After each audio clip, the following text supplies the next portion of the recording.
Concorda, Catrine? Esse é o nosso problema. Concordo. Não é isso? Por exemplo... Tem que ter mercado consumidor, exatamente. Não é isso? Por exemplo, cosméticos. Né? Você deve se lembrar, Catrine, que alguns anos atrás, lembra a história do sequestro dos Beagles? Lá da Revlon, né? Acho que foi Revlon, Max Factor, não me lembro qual foi. Não sei, mas eu sou novinha também. Faz tempo isso, professor. Catrine, desculpa, perdão, eu não estou com a tua imagem não, aqui. imagina. É porque alguns anos atrás houve um incidente, não, né? Uma ocorrência que um grupo semelhante ao Greenpeace, né? Mas de proteção dos animais, entrou lá num laboratório de uma dessas grandes... Qual foi? Foi a Luísa Mel que sequestrou lá os cachorrinhos. Não foi a Luísa Mel, não. Isso foi em âmbito mundial. Foi um negócio doido. Também? Mas teve um aqui no Brasil. Mas aí a Luísa Mel, ela foi na onda, né? Pra tá. Poder uma carona e ganhar... O quê? A Luísa Mel vive de quê? De nada. De que ela vive?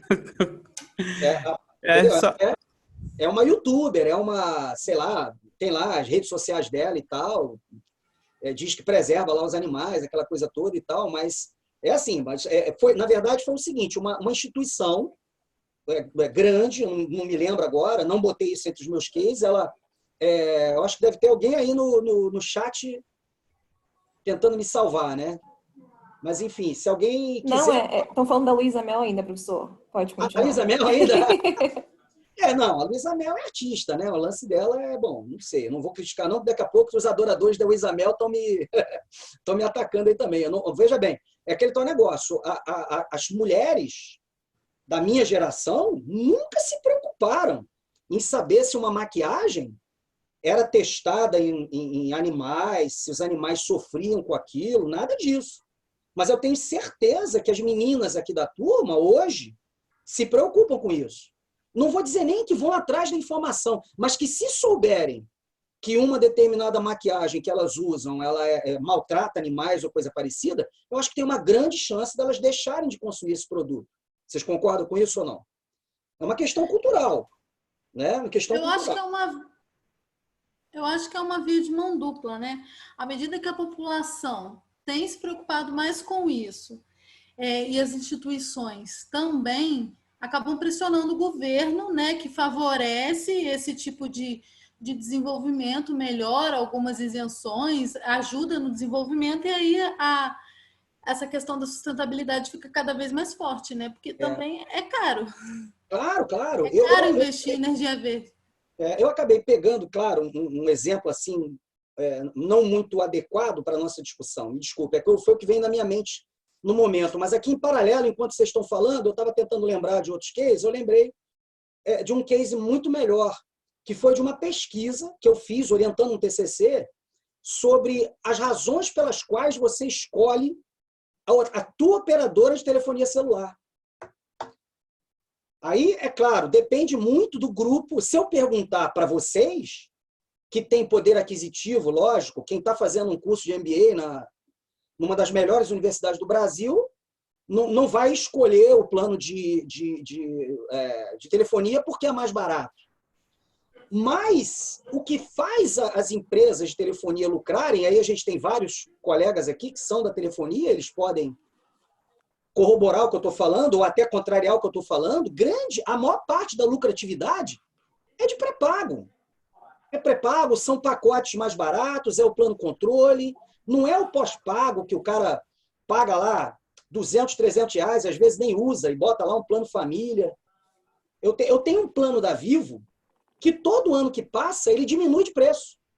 Ele aumenta o que eu tenho direito de fazer, não é isso, Vanessa? E diminui de preço. Se você for pegar estatisticamente, aí entra aquela discussão do vídeo que eu mostrei para vocês, né? Uma pessoa, ela é imprevisível. Mas 1 milhão de pessoas, não. Em 1 milhão de pessoas, você tem uma amostra representativa que, se você pegar dentro do mesmo ambiente cultural outros milhões, outros grupos de 1 milhão, você vai ter rigorosamente o mesmo resultado. Vocês entenderam onde eu quero chegar? Então, num cenário como esse, a gente não tem como não deixar, não tem como olhar para o negócio de uma forma diferente. Eu vou respeitar o meio ambiente. Beleza. O meu consumidor, ele está preocupado com isso? Essa é a pergunta a ser feita. O meu Depende do consumidor... preço. Hã? Depende do preço, professor. Olha! Então são métricas combinadas, não é isso? Quem falou, pouco. Catane? Fui eu, não, Vanessa. Vanessa, então vamos conversar, vamos desenrolar isso aí, que eu gostei desse papo. Então você está me propondo uma métrica combinada. Preço e outros atributos que a empresa tem. Ok. Qual é o primeiro? Qualidade, depois vem o preço. Não, para você, ok, mas para um consumidor de uma empresa de telefonia, por exemplo. É o Preço. É o preço. Preço tal. Ponto, é o preço. Sabe? É E igual motorista de carro, tá? São pouquíssimos motoristas que você vê, porque olha só, se você coloca no seu carro, no seu automóvel, uma gasolina batizada, o prejuízo que você vai ter é muito maior do que o que você economizou com aqueles centavinhos da bomba. Mas passa ali naqueles postos de gasolina que tem ali um caminho lá para Quintino, ali na suburbana, aquela área ali da zona norte do Rio de Janeiro, que tem uns postos sem bandeira, sinistrérrimos. Aqueles postos ali que você vê, o cara fica até disfarçado ali num canto. A bomba parece da década passada. Parece que o cara vai movimentar a bomba com a mão e tudo mais. Então, é fila para abastecer. Eu moro na Ilha do Governador, tem um posto aqui que já foi fechado pelo menos umas 15 vezes. Aí entra o que a Bruna falou. O governo não fiscaliza, né, Bruna? O governo não fiscaliza, o cara fecha, ele vai lá, paga a multa, volta novamente, abre de novo. Aí você vai ver, ontem eu passei lá, o preço da gasolina tá 20 centavos mais barato do que todos os outros postos da Ilha do Governador. Tinha fila para abastecer. Fila de carro. E você não tem noção de quanto custa você trocar um bloco do motor que rachou porque estava com metanol demais ou qualquer outra coisa, qualquer outro aditivo que eles costumam colocar, que é mais barato do que a gasolina, que é mais barato que o etanol, né? Mas que em determinados motores o carro continua andando. Vocês entendem onde eu quero chegar? O ser humano, ele é muito... Ele não é tão racional, concorda, Vanessa? Na escolha das suas decisões. Ele é muito subjetivo. Ele usa critérios de avaliação muito subjetivos e que são muito dependentes do momento pelo qual ele está passando, certo? Mas, de qualquer maneira, com tudo isso de ruim, só quem pode decidir se a empresa pode ou não pode se sujeitar a um incidente de segurança é a direção executiva. Está claro isso? Vamos falar já sobre isso quando eu falar de gestão de risco. É processual. A gente vai fazer um trabalho, vai levantar tudo e vai levar lá para a direção. A direção está aqui. A probabilidade disso acontecer é tanto. Eu vou mostrar para vocês como é que faz isso. É o BIA. Já está até lá no Moodle. Já botei lá para vocês um vídeo de 20 minutos. É um vídeo bem detalhado, onde eu vou ter uma planilha. Essa planilha está disponível lá no meu site, fredsauer.com.br, e você preenche lá com as informações e gera uma análise de impactos ao negócio, né, com base em indicadores. Para isso, você tem que ter indicadores. Por isso que eu nem incluo isso no curso, porque a gente não está trabalhando com cenário hipotético, né? A ideia é para mostrar para vocês aqui a técnica, a metodologia, para que vocês possam adaptar ela a qualquer cenário. Tá certo? Bom, fatores a considerar. Isso aí é digamos, a base normativa. Tá? Primeiro, requisitos do negócio, legais e regulamentares. Por exemplo, compromissos do Conselho Executivo com seus acionistas, os stakeholders. Isso aí é requisito do negócio. Não é isso? Requisitos legais. Por exemplo, bancos. Bancos são sujeitos a toda uma regulamentação do Banco Central. E aí, Bruna, entra uma estrutura, né, muito interessante, muito poderosa, que envolve 3 órgãos. Banco Central, SUSEP e CVM, Comissão de Valores Mobiliários, SUSEP, que é a Superintendência de Seguros Privados e tudo mais, e o Banco Central, que é a nave-mãe, né? Mas até é curioso, o salário dos analistas, tanto da SUSEP quanto da CVM, é igual. Eles têm o mesmo plano de cargos de salários do Banco Central. Você fazer concurso para analista do Banco Central ou para a SUSEP ou CVM é a mesma coisa, dá no mesmo. Certo? Só que um mata, o outro esfola, né? O Banco Central, ele normatiza, né? Ele define lá as portarias, não é isso, Vanessa? Aí a CVM vai lá, regulamenta e fiscaliza, e começa a cobrar dos bancos. E aí do banco que não estiver ali bonitinho dentro da linha. Né? As punições elas podem vir de multas até suspensões, né? de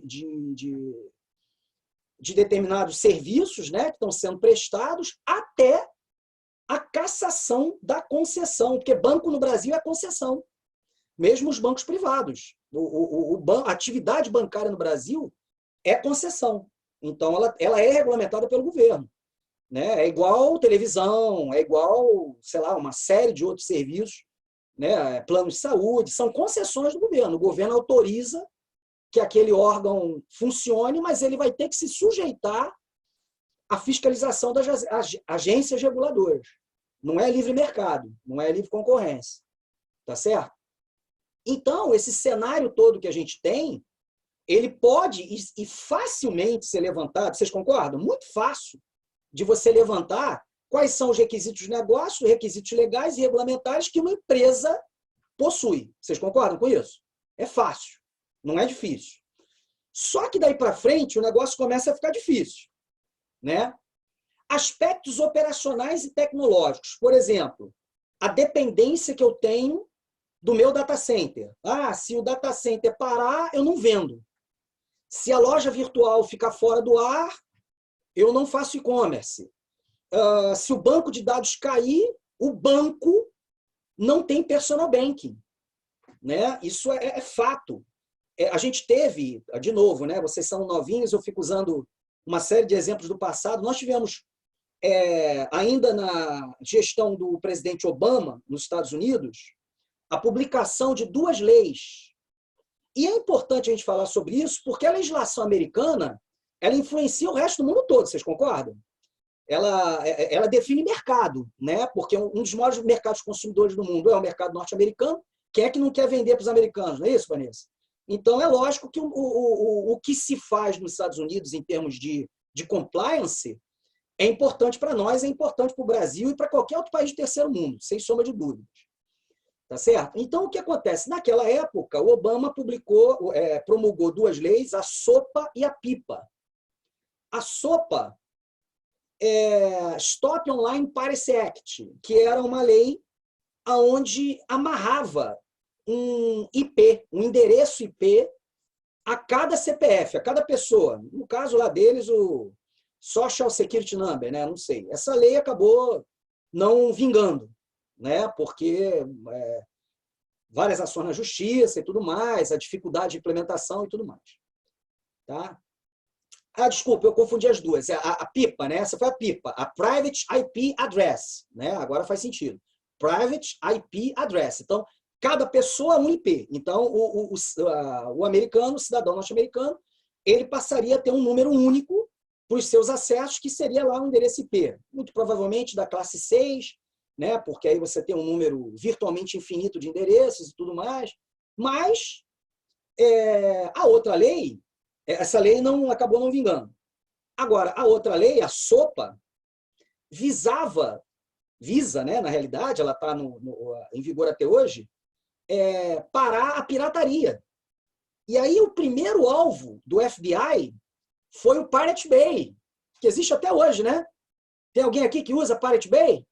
Torrent?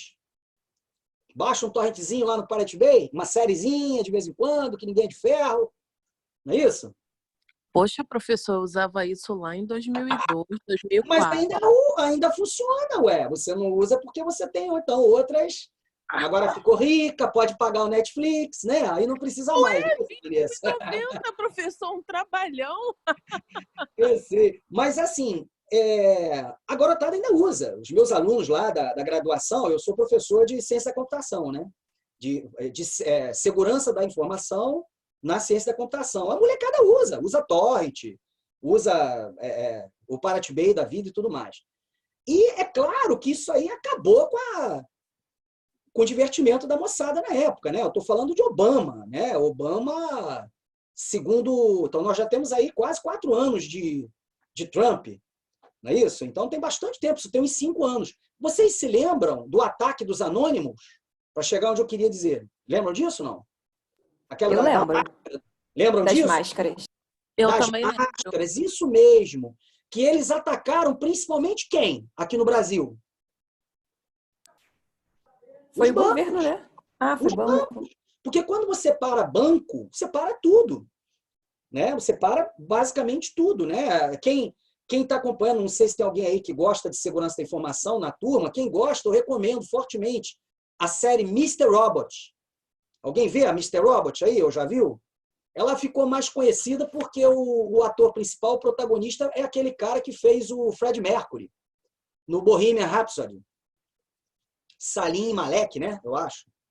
Sei lá. E ele é o hacker bonzão lá da série Mr. Robot. E essa série, ela explica didaticamente para que serve a atividade hacker, por que os hackers fazem o que eles fazem, como é que são as estruturas, como é que funcionam essas grandes redes, como a Citadel, por exemplo, né? Grandes redes de máquinas zumbis espalhadas pelo mundo afora, que estão sob controle de chineses, principalmente. Né? Quer dizer, foi um investimento feito, dizem até que pelo próprio governo chinês, não sei. Não boto minha mão no fogo, mas também não tiro. Quer dizer, não sei, não tenho argumentos para dizer se é verdade ou mentira. Mas o fato é que esses grupos existem, mas eles atacam apenas objetivos que são compensadores para eles. Então, naquela época, eles fizeram vários ataques a bancos, e bancos grandes, como Itaú e Bradesco, ficaram fora do ar por horas. Isso fora o serviço intermitente, né? Momento que você tentava... eu sou conhecido do Bradesco, naquela época eu ficava tentando acessar, eles sistema disponível, tente mais tarde, e tudo. E foram 24 horas de ataque para cada banco. Na verdade, foi uma medida de segurança do Bradesco. Né? Diga lá, quem foi? Armando? Foi uma medida de segurança na época do Bradesco, retirar do ar os sistemas deles bancários para que não, se soubesse, se a invasão acontecesse, fosse bem sucedida, eles não conseguiriam alcançar os dados bancários. Pois é. E aí é aquele tal negócio. Você vê como é que são as coisas, né, Armando? Hoje, os bancos eles dizem o que para você não ir para a agência? Use o personal banking. Não é isso? Use o personal banking.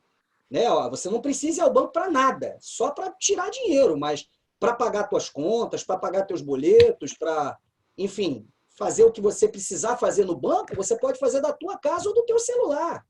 A tecnologia ela te permite isso, certo? Ou seja, na verdade, o nível de dependência tecnológica que nós temos das redes, né, para os bancos é cada vez maior. Armando, você vê Mr. Robot, não? Já vi a primeira temporada. Primeira temporada. Então você viu o que aconteceu quando o ataque cibernético parou os bancos naquele cenário futurista. Você viu o que aconteceu, né? Cidade fantasma. Cidade fantasma. Não tem dinheiro, não tem nada. Você vai ter que voltar à Idade das Trevas, né? Escambo, trocar produto. E aí tem que mudar a cultura. Quanto é que vale o teu produto para você trocar por outro? Né? Sim, perfeito. Então, o nível de dependência que nós temos hoje de recursos tecnológicos, ele é vital. Ele é vital, ele é muito grande, não pode ser subestimado. Aspectos financeiros, quanto que eu vou ter de prejuízo se isso acontecer? É claro que tem uma parte tangível.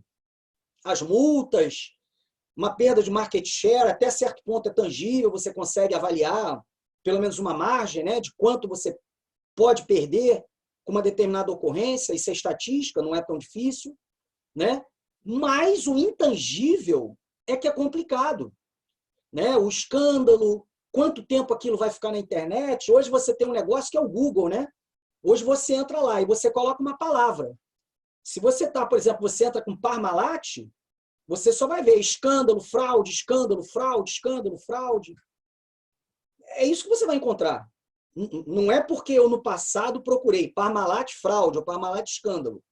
Né? Ele já vai me dar aquilo com base nas procuras feitas por outros usuários.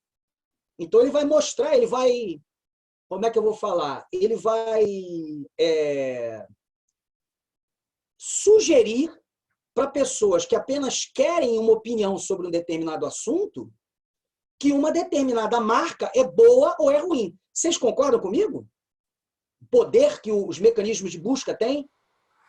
Sim, e até em cima disso, seria assim, hoje a Google ela vende um serviço que é justamente de market share que a Parmalat ela conseguiria pagar a Google para colocar essas notícias ruins como últimos resultados. Pois é. Quer que eu coloque você bem na fita? É só me pagar. É para isso que serve o Google. Ninguém aqui gasta 1 centavo com o Google. Ou quem gasta, gasta como eu lá, R$7, eu acho que eu pago por mês para ter 100 GB, acho que é isso, nem sei de espaço lá. Acho que é 100 GB, custa R$7. É o que eu gasto. Né? Gastava um pouco mais na época da empresa para impulsionar, né? Para fazer as manobras lá, que é para isso que o Google serve, né? Me colocar lá nos primeiros resultados, preparatório para concurso e tudo mais. Mas é só isso. Fora isso, quem é que mais paga? Né? Só as grandes empresas. Então, é assim, você, para avaliar o quanto de prejuízo você pode ter, né, num incidente de segurança, você tem que pensar com antecedência. Não adianta tentar pensar nisso depois que o incidente acontece. Questão do brand, né, da marca, né, é genético, né, tá atrelado a... Quando a gente fala de marcas como Ford, Volkswagen, né, você fala Ford, imediatamente você pensa em automóvel. Mas Ford não é só automóvel. Ford tem outras máquinas, tem outros motores, tem outros engenhos e tal. Mas o branding, ele é muito forte na cabeça das pessoas, né? E aí, quando você associa esse brand, essa marca, a uma imagem negativa, depois corrigir isso é muito complicado, certo? E os aspectos sociais humanitários não tá por acaso, por último não, tá, pessoal? Esses aí são os mais difíceis de serem avaliados, o quanto que isso vai influenciar na decisão do meu consumidor e também os menos prestigiados. Isso aí já está numa linha, quais são os prioritários, né, para o negócio. Basicamente, são esses aí, nessa linha processual, ok? Bom, então, como eu estava falando para vocês, existe um processo de gestão de risco que facilita o nosso trabalho, né? Então, nós temos aqui um momento preliminar, onde nós definimos o contexto, né? Ou seja, qual é a utilidade desse trabalho? Para que eu vou fazer isso? Vou mostrar já no próximo slide. Né? Isso é para fazer um plano de continuidade de negócio? É um plano de resposta a incidentes? É compliance? E se eu falar para vocês que 100% dos meus clientes até hoje na Sal Security me procuraram por causa de compliance, vocês acreditam? Nenhum cliente até hoje me procurou porque, não, eu quero fazer a gestão do risco, eu quero fazer a gestão da segurança do jeito correto, eu quero mitigar os riscos, o estresse, eu quero fazer investimentos de uma forma mais equilibrada na parte de segurança da informação. Nenhum cliente procura, né? Hoje a gente está focado, eu vi até uma pergunta, Raíssa, se não me engano, sobre a LGPD, depois eu te respondo com calma, tá, Raíssa? Não é a minha especialidade, não, tá? LGPD, porque já tem muita gente no mercado, é o que está na moda, né? Hoje eu tenho dado preferência para trabalhar com ambiente farmacêutico, né? Porque a gente se especializou em RD6, eu fiz uma parceria com uma outra empresa que já tinha uma experiência também com o ambiente farmacêutico, e o ambiente farmacêutico é muito vigiado, é muito fiscalizado. Óbvio, né, pessoal? Risco de morte. Né? Medicamentos podem provocar a morte. A gente está vendo aí o problema com a cloroquina. Na hora do intervalo, eu estava vendo um médico de 32 anos, até meu xará, Fred também, né? Médico, que faleceu depois de ter tomado a cloroquina. Não sei se é mentira, se é boato da internet, depois eu vou pesquisar. Até me desculpa eu estar reverberando isso sem pesquisar antes se é boato ou é verdade. Mas como eu vi os prints, né, do zap dele com outro médico, né, e o médico falando para ele, calma, não usa esse remédio ainda não, você tem que primeiro fazer a ventilação forçada, a recomendação, tem que fazer outros exames. Mas o cara estava desesperado. Né? O grau dele de perda de oxigenação estava crescendo absurdamente. Médico de 32 anos. Fred, o nome dele. Se vocês procurarem na internet, vocês vão encontrar. E ele faleceu depois de ter tomado cloroquina. E aí? Foi a cloroquina ou não foi? Então, é claro que isso agora vai abrir um processo, uma sindicância. Os laboratórios que fornecem o produto vão ser fiscalizados para ver se os efeitos colaterais que estão previstos na bula e nas recomendações médicas, né, estão corretos, né, conseguem identificar isso tudo aí. Então, a área farmacêutica é uma área bem interessante também, mas o papo não é esse. Vamos lá. Então, eu vou definir o contexto. E a grande maioria das empresas procura compliance. A minha matriz está exigindo que eu esteja alinhado com a SOX. Você consegue fazer isso? Beleza, a gente faz. LGPD. Quer LGPD? Vamos lá, vamos ver. Você vai ter que contratar, vai ter que desenvolver uma expertise dentro da tua empresa, vai ter que modificar os teus processos. LGPD você não resolve contratando uma consultoria, não. Você vai ter que ter uma mudança cultural dentro da tua empresa. Não é à toa que as punições de LGPD, viu, Raíssa? Elas são escalonadas. Né? A primeira ocorrência, a empresa é apenas advertida. Depois de uma série de advertências, é que ela vai escalando até chegar lá naqueles milhões de multa que estão previstos na lei. Tá certo? Então, é até importante observar que quem elaborou a lei, quem participou das discussões, realmente foi bem assessorado, porque sabe que isso aí vai demandar uma mudança radical de cultura que a gente não tem ainda. Tá? Bom, depois entra o processo de avaliação de riscos, que é composto de uma identificação de riscos. Como é que a gente identifica riscos? Procurando o que no meu sistema? Vulnerabilidades ou ameaças?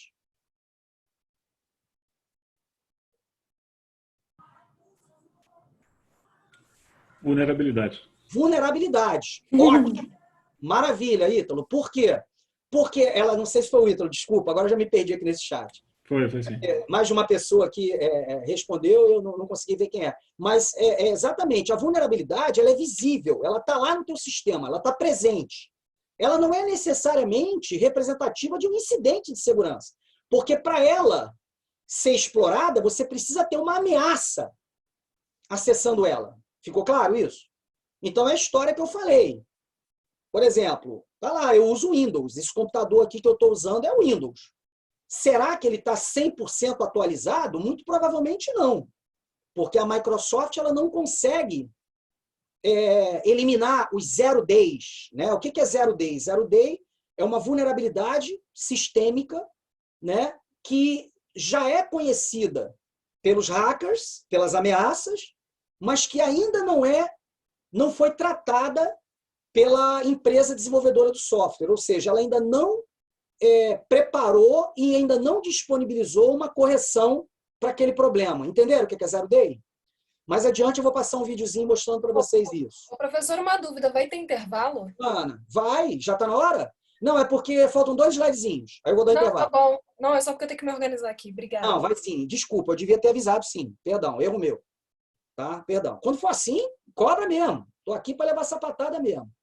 Né? Se me deixar, eu vou ficar até meia-noite com vocês aqui batendo papo. Entendeu? Vocês entendam que eu sou apaixonado por esse assunto. Sem problema. Falar sobre segurança da informação, para mim, não é custo nenhum. Não deixa o Márcio saber disso, não, se ele nem me paga. E eu não vou nem reclamar. Não vou nem reclamar. Bom, então, depois de identificar as vulnerabilidades e as possíveis ameaças, né, a explorar essas vulnerabilidades, eu vou para a parte de análise de riscos, que é a mensuração dos impactos, possíveis impactos, né, em caso da ameaça explorar a vulnerabilidade. Tá ok? Então, isso é a parte de análise de risco. Tudo isso é processual. Isso é o que a gente faz, análise gap. Né? Só que para fazer isso tudo aqui, antes eu tenho que definir o contexto. É o slide anterior. Eu tenho que levantar quais são os regulamentos, quais são as normatizações, né? Quais são as estratégias de negócio que a área de governança pretende conduzir com relação ao risco. Tudo isso tem que ser levantado na definição do contexto. Vou detalhar isso já já. Aí, em cima disso, eu vou fazendo a minha análise de gap. Aí pronto, identifico os riscos, identifico os impactos, que é a análise de riscos, e logo a seguir eu faço o quê? A avaliação de riscos. Eu comparo, né, esses riscos aqui com as métricas que me foram dadas pela área de governança, lá na definição de contexto, certo? E aí, em função disso, claro, se eu não tenho nenhuma métrica, eu caio aqui no não. Então, eu vou lá consultar a área de governança. Olha, governança, encontramos aqui um gap que vocês não identificaram. Vai querer tratar isso ou não? Se a área de governança disser, é claro que a gente não pode levar isso de forma qualitativa, tem que ser de forma quantitativa, baseada em indicadores. Se esse incidente acontecer, nós temos aqui um prejuízo estimado de tanto, né? Um comprometimento da imagem através de perdas de market share e outras métricas de tanto, e aí a área de governança decide se vai tratar o risco ou não. Tá certo? Bom, uma vez que eu tenha conseguido isso, a próxima etapa é o tratamento do risco. E aí é a outra atividade que a gente vai fazer, né? Ainda hoje, que é a de vocês identificarem qual é a estratégia. Temos 4 estratégias de tratamento de risco, né? A mitigação do risco, né? Hoje a norma foi atualizada em 2011, e aí o pessoal de gerência de projetos, vocês são chato pra caramba, hein? Pessoal de gerência de projetos aí, que você deve ter um monte de gente na turma. Né? Os caras ficaram, mas pô, ISO 31.000, e não sei o quê, aceitação do risco, aquela coisa toda. Fizeram mudar a nossa norma de segurança da informação, que é a 27.000, que é só sobre riscos em segurança da informação, tecnologia da informação, e colocar, no lugar de mitigação de risco, modificação de risco, por entender que existe o risco positivo. Sabe o risco positivo? O cara que pega a bola para bater o pênalti? Não, eu vou bater o pênalti. Thiago Neves no Fluminense, Maracanã contra a LDU. Tricolores, lembram disso? Eu vou bater o pênalti. Edmundo, vascaínos. Edmundo batendo pênalti contra o Corinthians no Maracanã, no Mundial lá. Lembram disso? Do Corinthians? Lembram disso? É o cara que diz, não, eu vou assumir esse risco. Tá certo? E o risco é alto. Se o cara fizer o pênalti, beleza, foi o cara que fez o gol do título, mas se ele perder o pênalti, ele vai carregar aquela culpa para a vida toda. Até hoje, Thiago Neves tem pesadelos com aquele pênalti.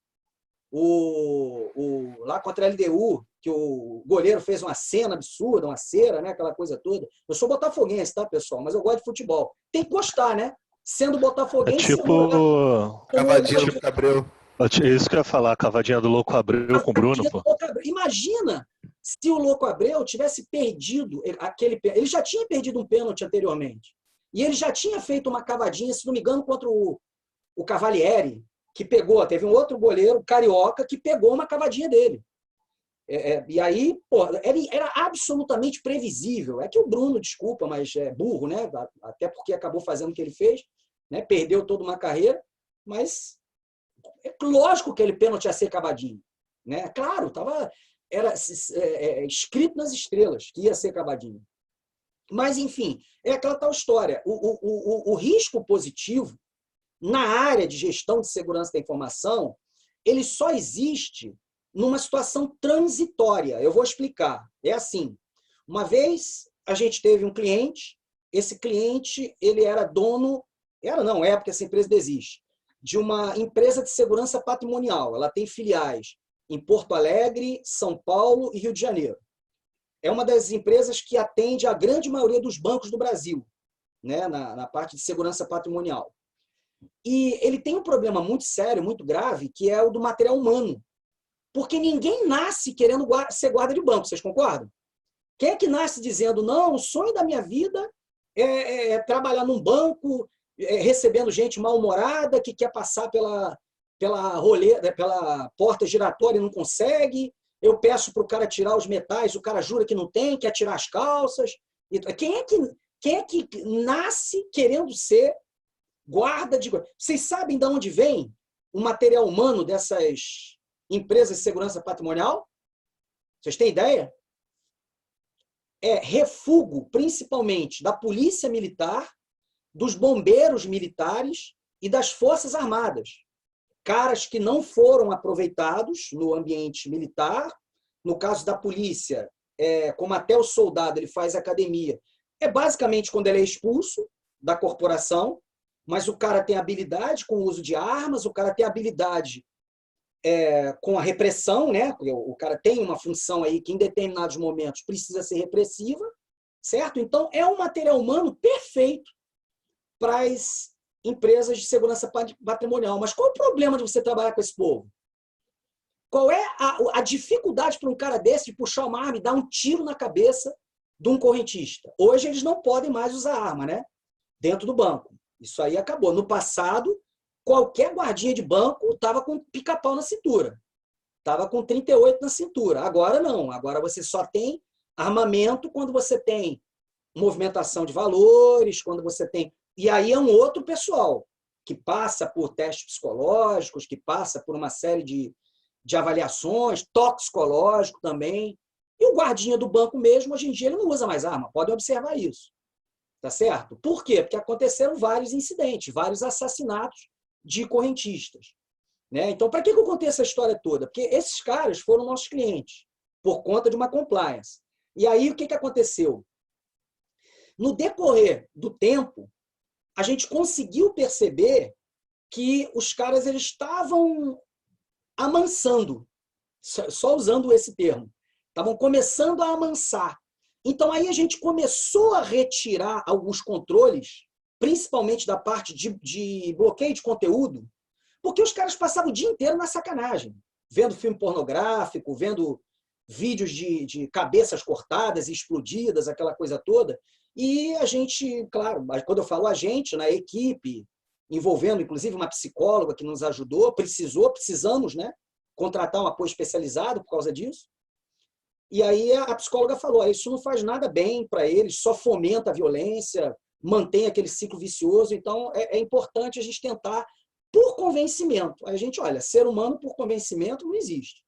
Então a gente primeiro começou a bloquear conteúdo, e com o passar do tempo a gente começou a fazer proxy anônimo, né? Apenas falando, olha, nós não gostaríamos que você acessasse esse conteúdo, esse seu acesso vai ser comunicado ao seu chefe, até chegar no terceiro ponto do proxy totalmente transparente, onde a gente não avisava o cara de nada, só ficava colecionando os acessos dele e aí ficava de tempos em tempos auditando.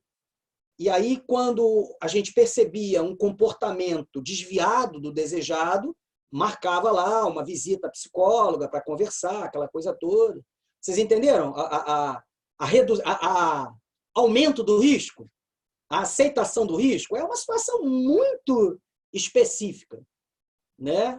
Gestão da segurança, o que você vai ter bastante vai ser mitigação do risco.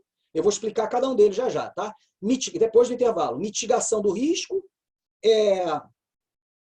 retenção do risco, eliminação do risco e compartilhamento do risco. São essas 4.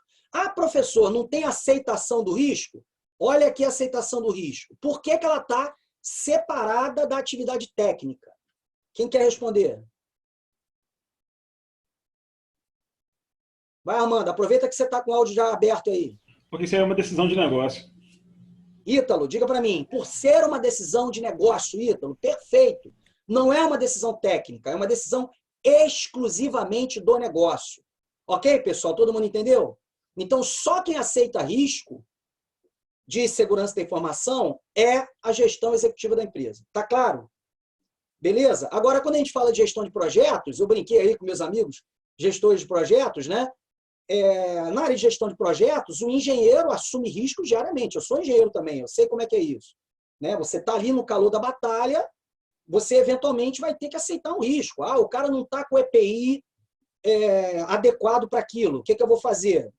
Sei lá, eu tenho prazo, tenho orçamento, né? Se eu não terminar essa tarefa, a empresa vai tomar prejuízo. Ai de mim se eu não colocar lá o peão para fazer o serviço e ficar rezando para não acontecer nada de errado. Isso é aceitação de risco na área técnica. Tá ok? Então é isso, pessoal.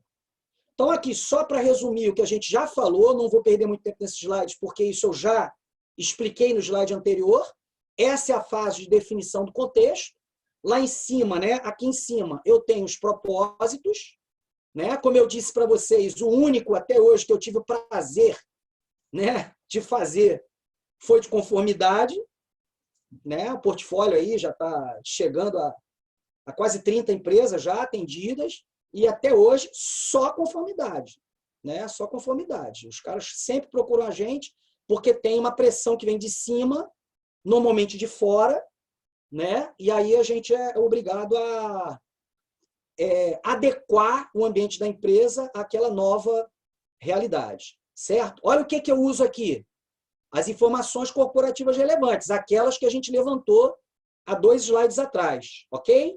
E aí a minha saída vai ser essa, né? Critérios de aceitação de risco, o escopo da gestão de risco, né? Quer dizer, escopo. Escopo envolve quem são os envolvidos, duração, exceções, certo? Tudo isso tem que ser definido.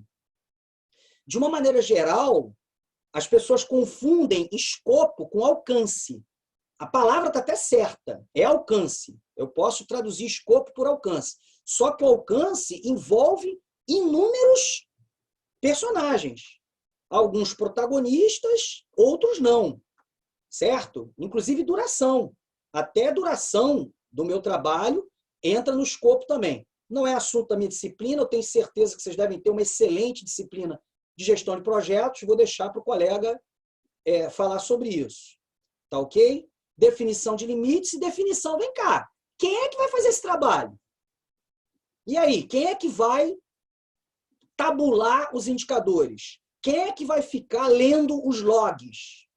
Pessoal da área de tecnologia aí, vocês já tiveram o prazer de ler um log alguma vez? Hein? Felipe, como é que você faz para lidar com log, Felipe? Armando, pode falar. Professor, desculpa, estava no mute aqui. Aqui a gente tem uma ferramenta de CIEM na emprsa que usa correlacionamento de logs aqui para facilitar, né? Porque é muita coisa, né? Log é um negócio... Muito equipamento, muita coisa, muitas condições. Muitas ocorrências com níveis diferentes de severidade, concorda? Então, sem usar ferramenta... Gente, usando ferramenta já é trabalhoso, concorda ou não, mano? Ou Felipe, desculpa, não sei quem foi que falou da ferramenta. Foi o Felipe, né? Foi o Felipe. Mas Felipe. Sim. Era basicamente isso que eu ia falar também. Não é isso, Armando? Ou seja... automatização de monitoramento. Então, e aí, se a gente não... Porque eu vou ser muito sincero com vocês. Né? Quando eu era gestor de TI, acumulando com gestão de segurança, eu tinha lá na minha rotina o dia do log. Não era nem a hora do log. Era o dia do log.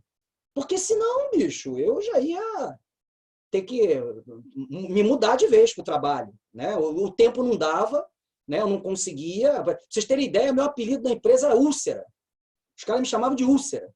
Porque eu vivia estressado, agitado, aquela coisa toda, para lá e para cá, o olho arregalado, né? Sempre procurando, cavando, e nunca dava tempo de fazer tudo aquilo que eu precisava. É assim, né? A gente precisa só de 3 coisas para ser feliz na empresa. Alguém sabe que 3 coisas são essas? Eu falei na aula da turma 48. Remuneração. Tempo. Quem é que estava na primeira aula aí? Ó? A gente precisa de tempo. Café e dinheiro. Café é muito bom. Tempo, gente e dinheiro. Tempo, material humano e recursos. Se você tiver isso, meu amigo, você levanta qualquer mundo. Você faz qualquer alavanca. É a alavanca que você precisa. O grande problema é que os gestores administrativos, de uma maneira geral, não têm essa combinação. Quando tem tempo, não tem gente, não tem dinheiro. Quando tem dinheiro, não tem tempo nem gente. Não é isso? Enfim, a gente fica jogando com essas métricas, né? Bom, então, como eu já falei, a avaliação de riscos é feita em cima da identificação das vulnerabilidades e das ameaças. Até me desculpe aqui, está invertido, tá? Ameaças e vulnerabilidades, não. São vulnerabilidades e ameaças. A gente começa pelas vulnerabilidades. E aí é o depara. Que ameaças podem explorar as vulnerabilidades? Tá ok, pessoal? Por favor. Isso é importante. A análise dos riscos é basicamente uma avaliação dos efeitos impactantes, certo? E a avaliação dos riscos é a comparação dos riscos evidenciados com os critérios de aceitação de riscos. Ok, pessoal? Bom, então agora a atividade 2, nós vamos fazer o seguinte. Eu vou dar os 15 minutos de intervalo. Tá legal, Ana? Ana ainda tá aí? Tô sim. Isso, Ana. Então, ó, vou dar 15 minutos agora e depois, quando você voltar, eu vou dar mais 15 para você fazer a atividade 2, tá legal? Se não der tempo de terminar, a ideia de fazer com vocês online é para tirar dúvida. Se tiver qualquer dúvida, que isso já é um treino para a nossa provinha. Não é prova, né? Para o nosso exercício, que a gente vai fazer valendo nota. Tá legal?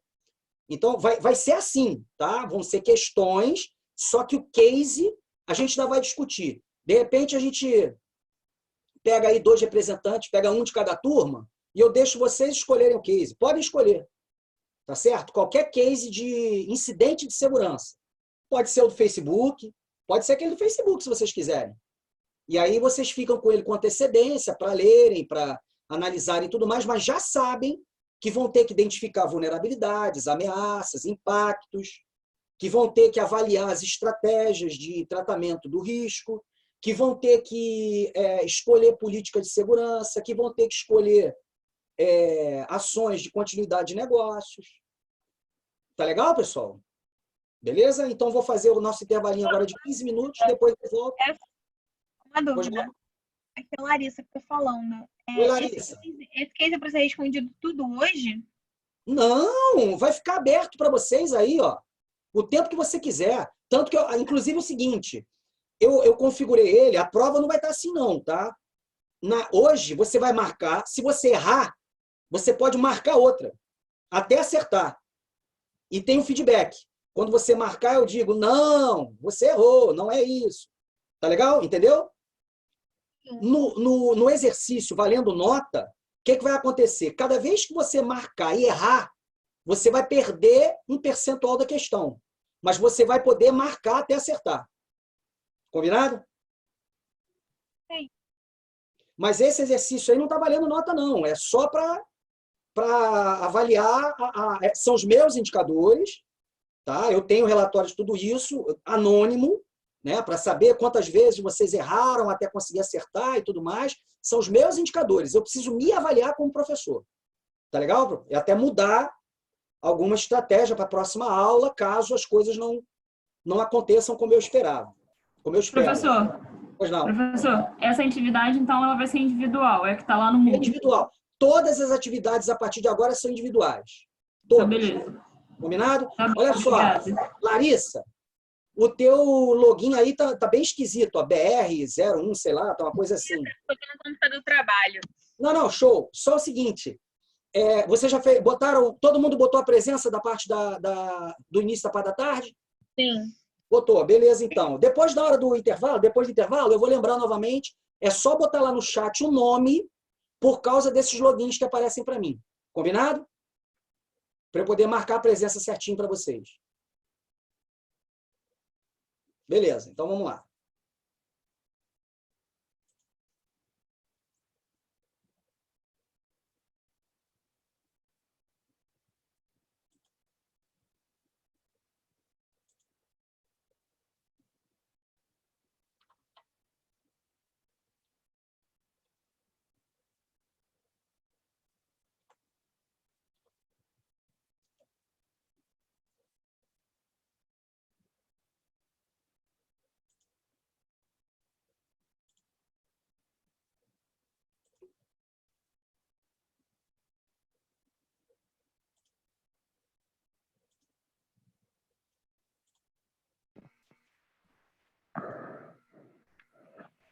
Pode falar quem quiser, não tem problema não. Estou só botando aqui o temporizador, tá?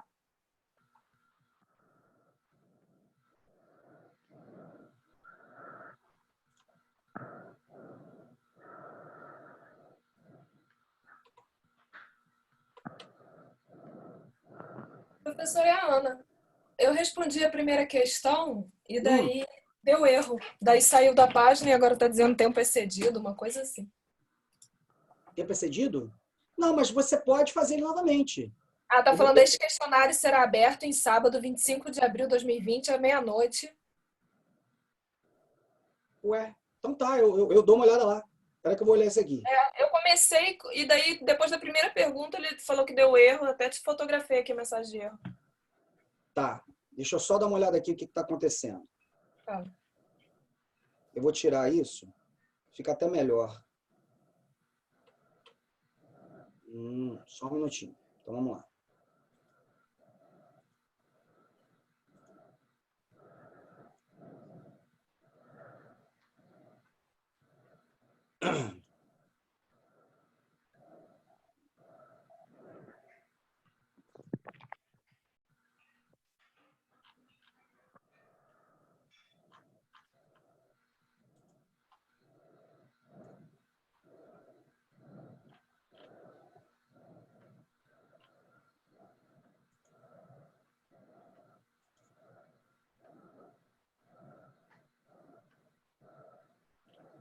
Ó, Darth Vader está entre nós, hein? Tem alguém com o microfone aí ligado. Abração. Então vamos fazer assim.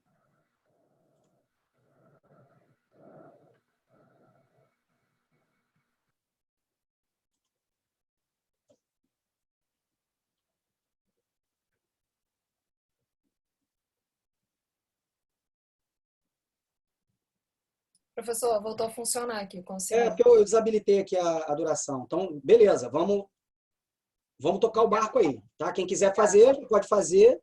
Fica à vontade. Eu vou botar o temporizador aqui. Para você. É atividade 2, né, professor? Atividade 2, isso. É que a gente acabou de discutir a teoria, né?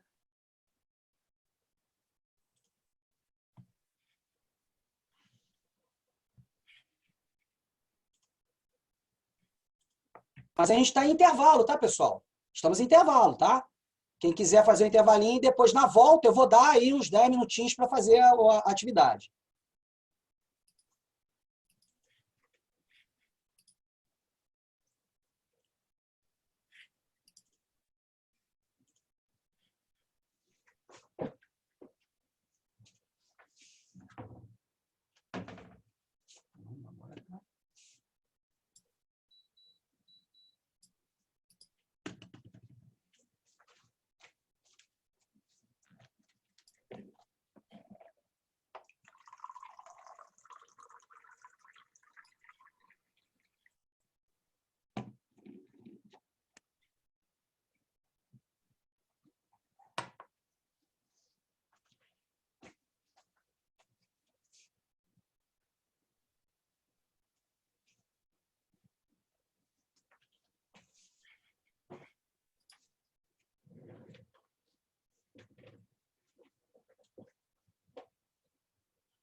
Pronto. Senão fica complicado. Bom, então já está gravando novamente. Está aqui o texto. Share. Beleza. Então agora está gravando. Então, o que acontece? Eu coloquei para vocês lá naquela parte de leituras prévias o case em cima do qual nós fizemos essas atividades todas. Tanto a atividade preliminar, agora a atividade 2, e antes do encerramento da aula de hoje, nós ainda vamos fazer mais uma última atividade. Eu sei que alguns de vocês têm outros compromissos, vão ter que sair mais cedo da aula, não tem problema nenhum. Eu vou deixar aberto, vou configurar do mesmo jeito que eu configurei agora se não me engano, para a Juliana, né, que me pediu. Eu vou tirar a disponibilização, a marcação de disponibilização, para que vocês possam fazer a qualquer momento, né? Inclusive recomeçar a avaliação, fazer quantas vezes vocês quiserem, né? Lembrando que depois que terminar o curso, né, ou seja, na próxima aula a gente vai ter a segunda aula, sábado que vem tem a próxima aula. Terminou isso, né, eu vou provavelmente no domingo, devo discutir aí com um aluno de cada turma, já vão pensando nisso aí, os representantes das turmas 48 e 49, que case que vocês gostariam de fazer. Se vocês quiserem, eu posso até mandar alguns cases para vocês escolherem, mas esse do Facebook é uma boa ideia, porque vocês são de uma geração que usa Facebook, né? E nós tivemos aí vários incidentes, tanto de ordem cyberataque, quanto de venda de informação, ou seja, envolve duas nuances diferentes, né? Quebra de confidencialidade e quebra de legalidade, né? Que a gente ainda vai discutir, né? A questão dos atributos. Então, é um case bem legal para a gente fazer o nosso exercício, tá? A diferença do exercício é que você não vai poder fazer várias vezes, só vai poder fazer uma vez. Terminou, ele já vai fechar o relatório e já vai dar uma nota, né? E como eu disse a vocês, eu resolvi fazer da seguinte maneira: se você marcar errada, ele vai abater um pedacinho do valor da questão, uma percentagem do valor da questão. Normalmente ele abate lá 33,333 da questão e te dá a opção de marcar novamente. Eu vou botar assim para vocês. Tá legal? Mas é assim, vocês já entenderam qual é a mecânica, né? Qual é a ideia. A ideia é permitir que vocês exercitem esses conceitos básicos aí, pelo menos dos passos principais da parte de gestão de risco. Então, aqui tem muita coisa aqui que vocês nem precisariam ter acesso, né? Mas como eu vou mostrar isso na próxima aula, o modelo BPMN, a gente faz. Hoje eu estou usando o BPMN para modelar processos. Já usei análise essencial, já usei ferramentas de Chris Gaine, mas eu sou velho, né, pessoal? Me dá um desconto aí. Né? Já usei ferramentas de Chris Gaine. Na verdade, eu comecei com Chris Gaine, depois eu evoluí para análise essencial, depois começamos a usar o ML, e aí eu tive a felicidade de conhecer essa ferramenta fantástica que é o BPMN. Ainda dei muita sorte que nas minhas pesquisas, né, principalmente orientação de TCC, essas coisas que a gente faz na vida acadêmica, eu tive contato com um grupo de pesquisa que adaptou o BPMN à segurança da informação, né? Então, criou uma série de modelinhos que podem ser usados nesse mapeamento de processos. Então eu pretendo que vocês mapeiem processos? Claro que não, isso não vai cair na prova nem nada, mas é absolutamente importante, dentro dessa metodologia que eu estou passando para vocês, que os processos sejam desenhados, sejam mapeados, certo? E que os gaps eles sejam identificados nesse modelo gráfico. Porque é muito mais fácil, muito mais simples, né?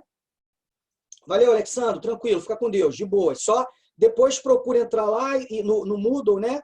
E fazer a próxima atividade, tá certo? Além dessa atividade 2, a 3 também, para a gente na próxima aula pegar no embalo. Obrigado pela participação, Alexandre. Fica com Deus, aquele abraço, até a próxima. Então, tem tudo aqui, é claro, eu fiz isso dessa maneira para que vocês pudessem ter uma noção de como é um trabalho profissional de gestão de risco. Né? É óbvio que no case que eu vou botar para vocês fazerem a prova, o exercício não vai ser assim tão complexo, com tantos detalhes e tudo mais. Na realidade, o que vocês fizeram? Atividade 2, ela já foi feita com base nisso daqui. Né? Quer dizer, eu já identifiquei os gaps, né? Aqui estão os gaps, não há conciliação. Opa, André já usa BPMN. Legal, André, você é feliz, eu também sou. Estamos juntos. Isso é muito bom. O BPMN tem aquele Visage, né?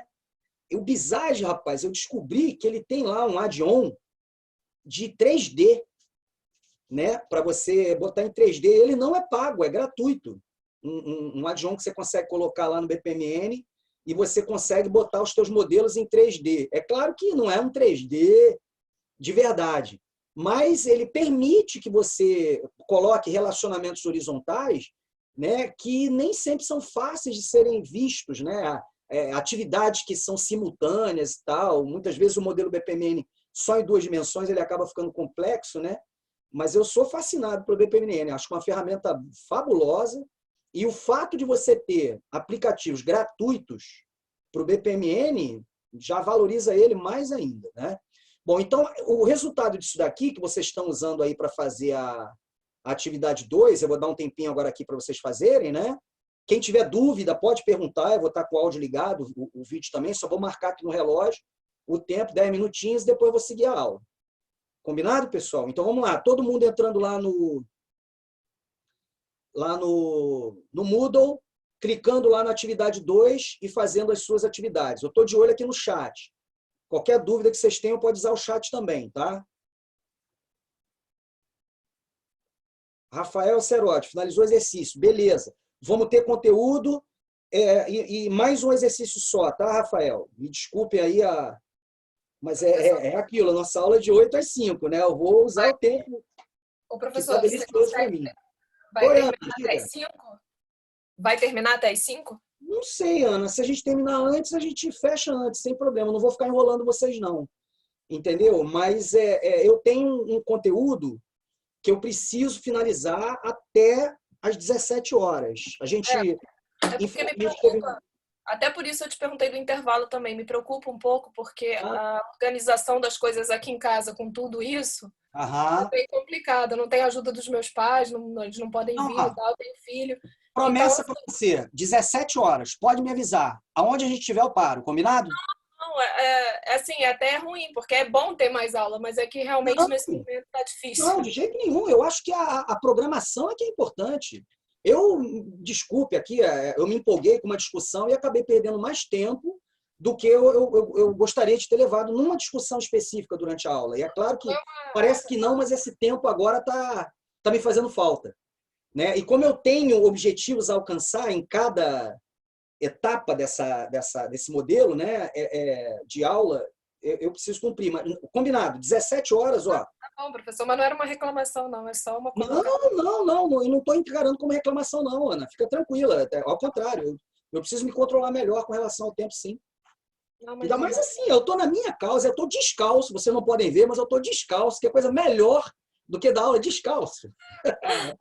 E eu estou na rede. Esse home office tem coisas boas. A Catrinha está na rede. Ai, meu Deus, você tem parente com Catrinha? Ai, que coisa boa. Professor, apareceu para mim o meu aí finalizado, a Ana? Que eu fiz antes do intervalo.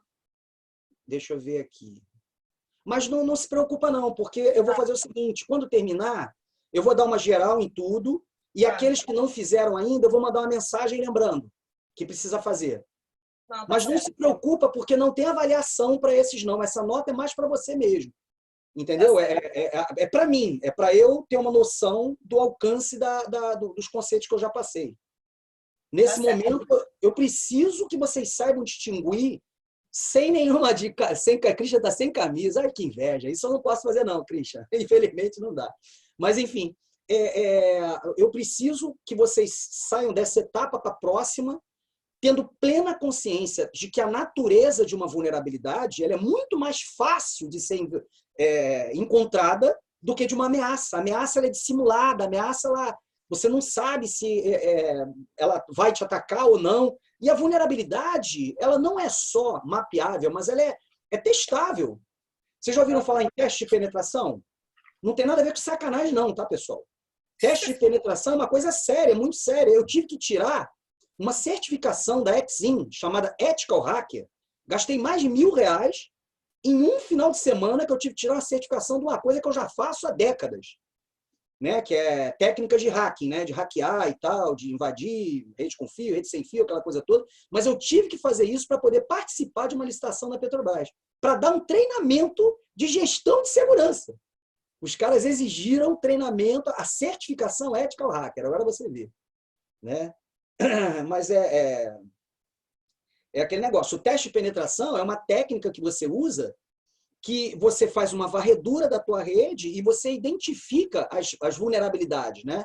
As brechas de segurança. E aí você trabalhar em cima dessas brechas é muito mais fácil do que você ficar elucubrando. Puxa vida, por onde que um hacker pode entrar na minha empresa?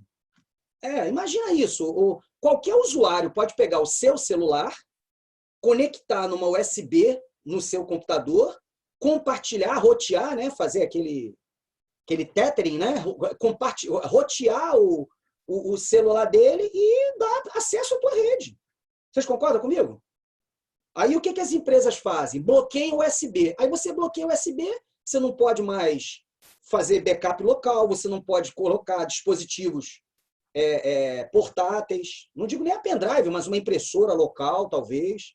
Né? Não é a melhor solução. Né? É claro que existem GPOs, tem técnicas para você lidar com uma USB. Né? Não estou dizendo que a única solução é você desabilitar o USB.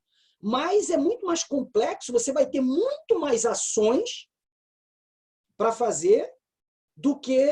Boa, Christian. Obrigado, amigão. Feita a atividade 2. Do que se você fizer com foco em ameaça. Que pode ser qualquer ameaça a qualquer tempo. Tá ok? Bom, então vou fechar aqui esse compartilhamento. Estamos gravando, ok. Né? Todo mundo terminou? Falta alguém terminar ou posso continuar aqui na aula? Só para a gente focar aqui no objetivo e tentar terminar logo. Leandro terminou. Neto, Catrine. Bom, então vou fazer o seguinte. Foi tranquilo?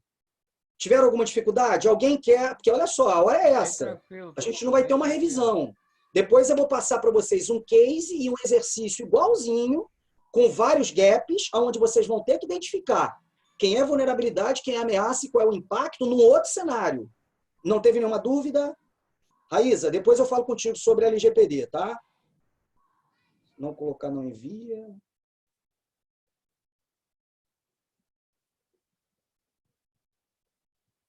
Não se preocupem, não tem nota não, tá, pessoal? Podem ver. Não, professor, é porque algumas pessoas estavam dando erro. E aí, porque não estava fazendo aquela verificação antes de enviar. Mas já corrigiu, não corrigiu? Depois que eu mexi lá? A Leila, acho que sim. O Felipe, não sei se esse foi o problema. Tá, se alguém não estiver conseguindo, eu estou vendo que está todo mundo terminando. A Vanessa conseguiu, a Raíza conseguiu. Quem mais? Felipe, a Camila ajudou o Felipe aqui. O Whindersson disse que foi bem tranquilo. Obrigado, Whindersson, pelo feedback. É isso que eu quero. Se está tranquilo é porque eu ensinei direitinho para vocês. É isso que eu espero. Não quero ninguém com dificuldade. Muito pelo contrário. O Guilherme finalizou, Ítalo também. Show. Então eu vou continuar aqui para a gente tentar recuperar o gap temporal aí que a gente perdeu, mas tranquilo. Vamos continuando aqui então. Onde é que eu estou?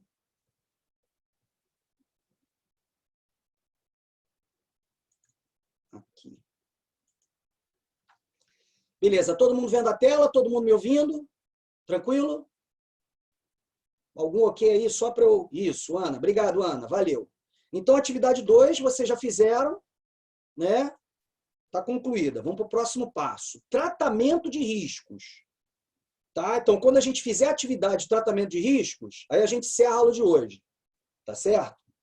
Tratamento de riscos é basicamente uma atividade onde eu vou inserir controles, aqueles mecanismos de segurança. Lembra, Ana, lá da fórmula que você me perguntou o significado? Né? Aquele M, mecanismos de controle. Né? Eu vou inserir mecanismos para poder reduzir a probabilidade de ocorrência de um incidente. Isso é a mitigação do risco, que eu peguei aqui, claro, a base normativa, né? Essa norma mudou em 2011 e agora, recentemente, em 2019, teve uma outra mudança, mas ela não afetou essa questão da aceitação do risco, modificação do risco, não mexeu nisso. Tá? A norma de 2009... Né, que foi a primeira, não, 2009 não, 2005, a 2005 de 2009, a 27.005 de 2009, ela chamava a modificação de risco de mitigação. Mas aí, por conta do tal risco positivo, acharam por bem colocar como modificação do risco. Mas todo mundo entendeu? o significado do risco positivo? É uma situação transitória, não é uma situação definitiva, normalmente são testes que a gente faz. De uma maneira geral, o que a gente vai fazer é mitigação. Né? Até no exercício que eu botei para vocês, eu botei mitigação, entre parênteses, modificação do risco. Né? Na prova eu vou botar assim também, né? Porque mitigação é redução de risco. Tá claro, pessoal, para todo mundo? Mitigação é redução. Então, eu tenho risco, eu acho que esse risco é muito alto, eu quero reduzir esse risco. Então, o que eu tenho que fazer? Eu tenho que diminuir a probabilidade que a ameaça consiga explorar a vulnerabilidade. Vou fazer uma pergunta para vocês. Vocês acham que o antivírus ele é uma estratégia de mitigação de risco ou de eliminação de risco? Mitigação. Mitigação. Eita, legal, tá todo mundo afiado. Mitigação. Porque nenhum antivírus pega 100% dos vírus, não é isso? Vocês já viram as estatísticas? Nenhum antivírus. Você vai procurar lá, vou comprar um antivírus, uma licença de antivírus.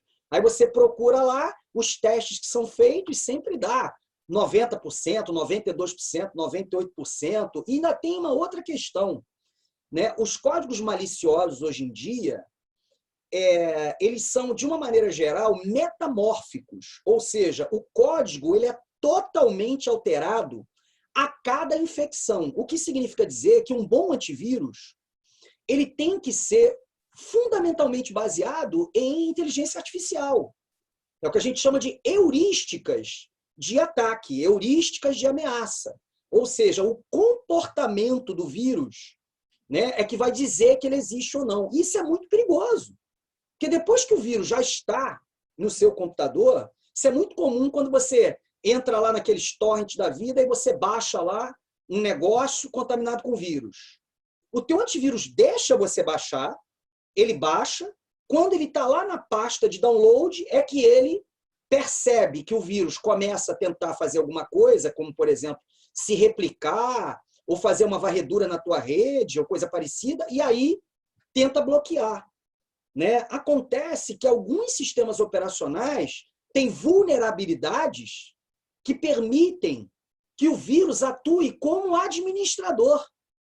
Então, o vírus ele faz o quê? Ele desabilita o antivírus.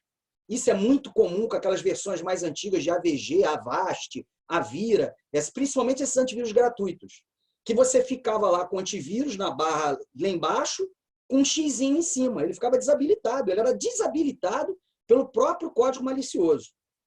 Hoje eu costumo dizer o seguinte, que o antivírus ele é muito mais uma ferramenta, né, de controle de conteúdo do que efetivamente para downloads. Ou, por exemplo, ele é muito útil, o antivírus, para navegação, porque tem muitos sites que são maliciosos, eles são reconhecidamente maliciosos, mas a gente não sabe. E às vezes um link, você clica num link que vai te mandar para um outro lugar, quando você chega lá, hoje mesmo eu tentei lá entrar numa mensagem do sindicato dos professores, e eu não sei se alguém hackeou, fez um defacement lá no site, ele estava mandando para um site na Rússia que coletava dados de Facebook, de Instagram, de Twitter, tá certo? E o meu antivírus pegou. Né? Eu fui clicar em cima dele, né, do link, né, para tentar identificar a origem lá, a razão, né, da mensagem, e ele colocou lá, ó, esse site está ranqueado, acontece isso, assim, assado e tudo. Aí eu peguei, fiz uns testes e verifiquei que ele realmente, né, tentava fazer a cópia dos tokens, né, de autenticação. Porque todo mundo faz isso, né, gente? O maior problema não é tecnológico, é humano. Né? Porque como é que a gente faz quando entra num computador? Desktop, e até nos celulares. Celular, você chama o Facebook, minimiza. A própria Apple, no caso do iOS, ela recomenda que você não feche o aplicativo, que você mantenha o aplicativo aberto, porque com ele em segundo plano, ele está sendo atualizado, ele está sendo alimentado de informações, aquela coisa toda e tal. Mas é aquele negócio. Quando você está autenticado, existe uma informação, existe um arquivo onde as tuas credenciais de autenticação, elas estão lá para evitar que a tua sessão caia. Né? Que a tua sessão caia. Então, por exemplo, o Moodle, ele não tem isso. O Moodle, você entra lá, claro, é preocupado com a segurança, é uma aplicação de software livre e tudo mais. Se você ficar sem mexer o Moodle durante um tempo, ele te tira da sessão. Por quê? Porque você pode ser um professor, está colocando lá uma prova, ou até mesmo um aluno, e você está lá fazendo um exercício, esquece a tua sessão autenticada, vai embora. O que mais acontece na faculdade é isso. Eu entro lá, o cara salvou a senha dele no Chrome. Aí tu entra lá no Gmail do cara, tá lá todas as sujeiras do cara, todas as vergonhas dele lá expostas. Faculdade tem muito isso. Uma coisa bacana que o Google faz é que quando você acessa de um device diferente, você recebe uma notificação para confirmar se é você mesmo, senão você consegue desconectar remotamente. Mas você entendeu o cenário? Dentro do ambiente de faculdade, né, os professores estão lá, os alunos estão lá, aí o aluno entra, ou o professor, num laboratório, aí ele não só entra no e-mail dele, como salva a senha. Ele salva a senha dele naquele computador do laboratório, ou seja, aquele computador já foi autorizado. Ele já deu permissão ao Google para usar aquele computador. Você entendeu, Catrine? Mas, professor, isso ainda acontece hoje? Acontece hoje, sim, senhora. Acontece hoje, sim, senhora. O cara salva a senha dele naquele ambiente, classifica aquele computador como confiável, a senha está salva. Nesse meu computador mesmo, a senha está salva. Eu tenho outras proteções, tem uma série de coisas. Quando entro aqui, no Chrome, ele já entra direto no e-mail, já estou lá na seção Google, até porque eu uso os serviços Google, né? Tem lá o Drive, tem uma série de coisas. Né? Agora, porque antigamente, eu já não sou mais tão nova, né? Já sou tia. Tinha uns alertas assim, não selecionar confiável se estiver em local público. Acredito que Vanessa, o cara faz. Ele entra no laboratório, por exemplo, nós temos lá na UERJ a sala dos professores. Aí o professor senta no computador, eu faço isso todo dia de aula. Eu entro lá e eu limpo os salvamentos de senha dos professores. Porque são colegas, eu não vou sacanear um colega, né? Então eu vou lá, agora aluno, eu não dou mole, sacaneio mesmo. Mando lá um vídeo pornô pro cara, mando lá aqueles... Meu Deus! Aqueles caras que dançam com caixão, já viram? Aqueles caras que dançam com caixão? Que tem a musiquinha? Já viram esse? Não vi, deve ser engraçado. Não, você já viu sim, Vanessa, impossível. Ele dominou o Instagram. São os carinhas do...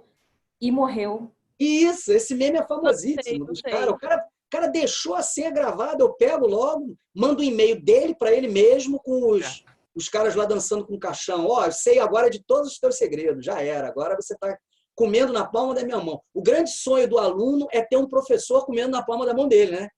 E agora é o contrário, eu estou com você na palma da minha mão. Vingança total. Aluno de graduação, gente. Eu estou falando de garoto de 17 anos, né? Graduação hoje em dia, ciência da computação, é isso. Eu tenho aluno de 16 anos. Eu tenho aluno na UERJ autista. Autista. O cara entrou na cota, autista. Senta na primeira fila, de vez em quando tem ausências, e aí a gente tem que lidar com isso, aquela coisa toda. É um cenário bem interessante. Vocês não sabem as gerações que estão vindo por aí. Os problemas que vocês vão ter que administrar como gestores. Processo seletivo. Mas vamos lá que eu tenho um compromisso de terminar essa aula às 17 horas. Então vamos lá.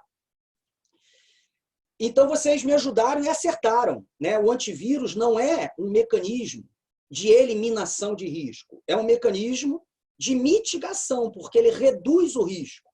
Tá certo? Agora vamos lá. Eu estou usando o Windows. E eu acho que o Windows tem muitas vulnerabilidades. Aí eu troco pelo Linux. Eu quero perguntar para vocês o seguinte: essa estratégia que eu adotei é de mitigação ou de eliminação de contaminação por malware feito para o Windows? Eliminação. Aí eliminação, concorda? Se eu tirei a vulnerabilidade, né, do ambiente, não tem como ameaça se completar. A ameaça foi desenvolvida para o Windows. Se eu troquei pelo Linux, essa ameaça eu já não tenho mais. Eu vou ter outras. Certo?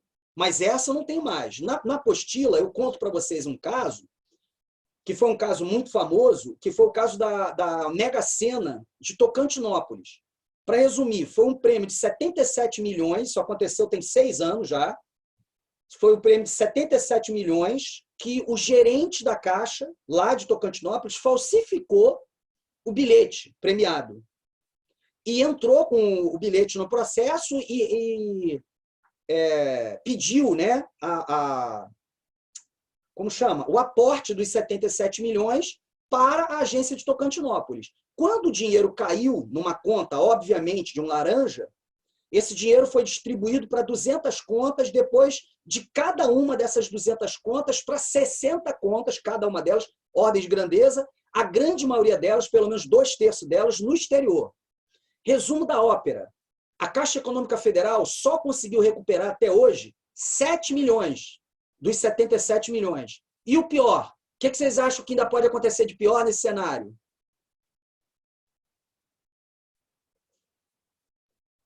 Será que o verdadeiro ganhador apareceu? Apareceu. Ou seja, a Caixa ainda teve que pagar o prêmio para o real vencedor. Para resumir a história, eu tenho isso tudo na apostila, contado em detalhes, tá? Para resumir a história, a Caixa não tinha como mitigar esse risco. A Caixa tem mais de 1.000 agências, são 1.200 agências que pagavam prêmios de loteria. Não tem como botar todas essas agências para serem auditadas. Não tem como você, principalmente nessas épocas de prêmio acumulado e tudo mais, que você às vezes tem 30, 40, 70 ganhadores, cada um deles com milhões em prêmio, não tem como você manter equipes de auditoria para atender a todas essas necessidades. O que a Caixa fez? Ela suspendeu o pagamento de prêmios da Mega Sena acima de um determinado valor. Eu acho que hoje, se não me engano, é 25 mil reais. E os valores inferiores a isso são segurados. Ou seja, o próprio cara, quando está fazendo a aposta, ele já está pagando um seguro. Quer dizer, se acontecer alguma fraude, pelo menos a Caixa Econômica não tem prejuízo. Agora, se você ganhar mais de 25 mil reais na Mega Sena, você pode morar onde for. Você vai ter que ir até a gerência de loterias da Caixa, no Lago da Carioca, para requisitar o seu prêmio. E se você não quiser ir, você vai ter que confiar na Caixa Econômica, ou seja, entregar na mão de um agente da Caixa Econômica Federal. Nem todo mundo confia nisso, porque, afinal de contas, é um pedaço de papel que não tem o seu nome, não tem o seu CPF e que vale 77 milhões. Você vai deixar isso na mão de um gerente? Vocês deixariam? Jamais. Jamais, né, Catrine? Você alugaria um avião, alugaria um avião e viria no Rio de Janeiro. 77 milhões. Quanto que você pode gastar de frete de Manaus, de Tocantinópolis, né, do Tocantins, para o Rio de Janeiro, gente? Pô, gastar 30 mil, 40 mil. Pô, ganhei 77 milhões. Estou preocupado com isso. Tu acha que eu vou... E outra coisa, mercado financeiro, né? Você 77 milhões. Né? É a Catrine que também gosta de perder dinheiro, que nem eu, no mercado financeiro? Eu estou começando, professor, estou aprendendo. Catrine, com 77 milhões, no mercado financeiro você não fica pobre nunca mais. Nunca mais. Tem aplicações muito conservadoras que vão te dar aí, com 77 milhões, vão te dar milhões por mês, sem você fazer nada. Só trabalhando com o título do governo, tudo garantido, tudo com recompra garantida, entendeu? Quem tem dinheiro faz dinheiro. Né? Então, o que a Caixa Econômica fez? Resolveu eliminar o risco, retirando a possibilidade do prêmio ser pago localmente e poder, naturalmente, possibilitar novas fraudes como essa que aconteceu. Só um detalhe lá, eu conto direitinho no caso, né? O cara fez a fraude, nunca foi preso, não foi preso até hoje, claro que está sendo aí investigado pela polícia, aquela coisa toda, jura de pé junto que não tem nada com a história, mas para não ser preso em flagrante, ele fugiu, pediu uma licença que ele tinha direito lá na Caixa Econômica, tirou lá umas férias vencidas, alguma coisa assim, foi para um paradeiro desconhecido, a esposa dele não conseguia se comunicar com ele nem nada, apareceu já com advogado a tiracolo, advogado caro, aquelas coisas, né? A gente confia desconfiando, né? Então, grande chance desse cara aí, ele pode agora não gastar nada, mas quando todo mundo esquecer, pelo menos uns milhõezinhos aí desses 70 milhões, né? A Caixa conseguiu recuperar 7. Mas 70 milhões foram por ralo, né?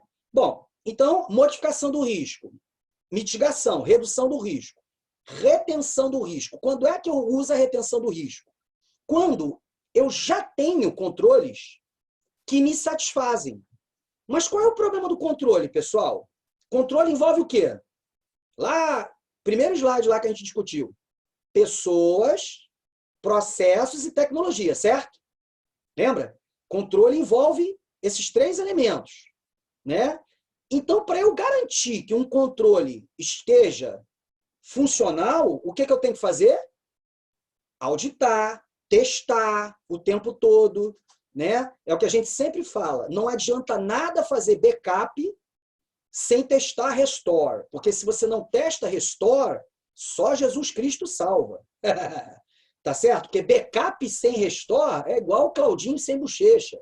É igual... O que é restore, professor? Restauração, recuperação. São 2 processos totalmente diferentes. Catrine, né?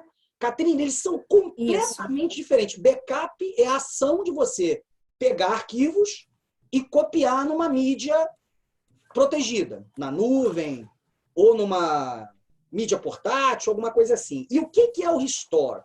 Restore é um outro processo onde você tem que identificar quais foram as informações perdidas. Você tem que tomar, inclusive, muito cuidado, porque num procedimento de restauração, já tive um caso desse, inclusive, né, de uma empresa de administração de recursos humanos lá de São Paulo, os caras perderam tudo.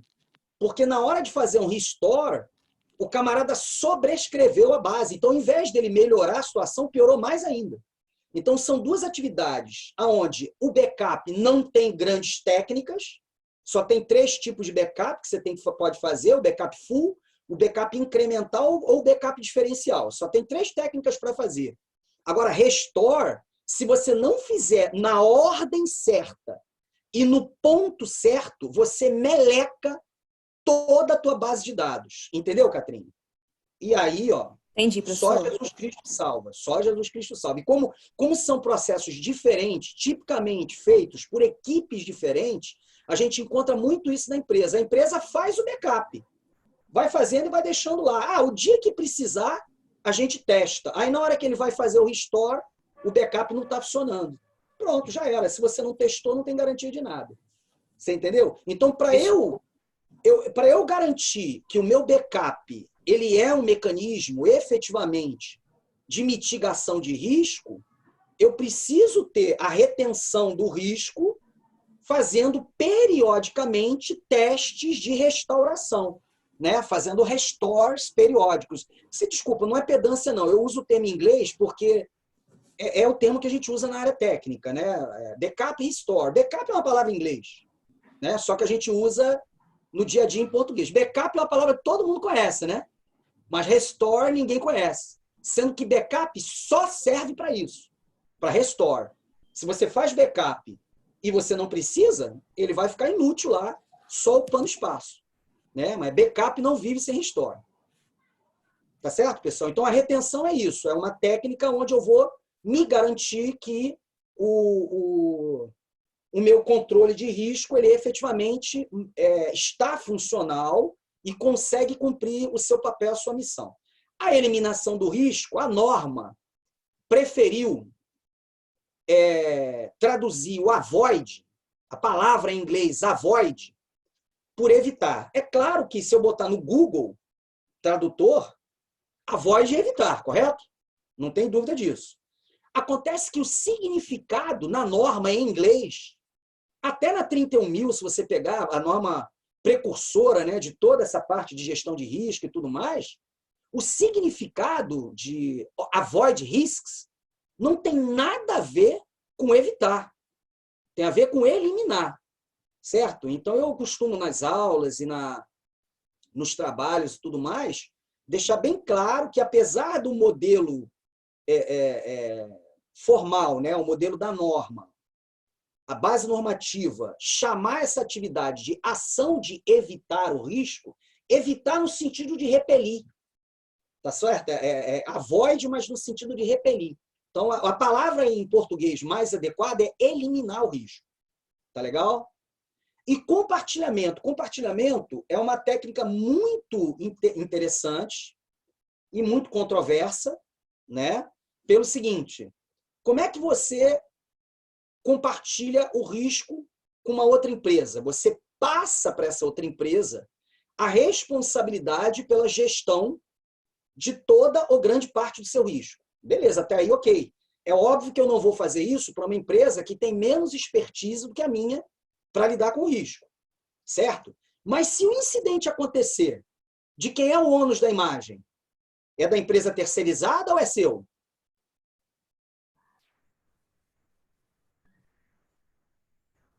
Hein, Catrine? Você que já está com o áudio aberto aí, o que você acha? Eu acho que é seu. Vou dar um exemplo. Desculpa o exemplo idiota, mas é um exemplo que a gente sabe. Todo mundo que tem o seu carrinho faz lá o seu seguro. O seu seguro, ele tem uma indenização para terceiros, para danos a terceiros. Por exemplo, um atropelamento.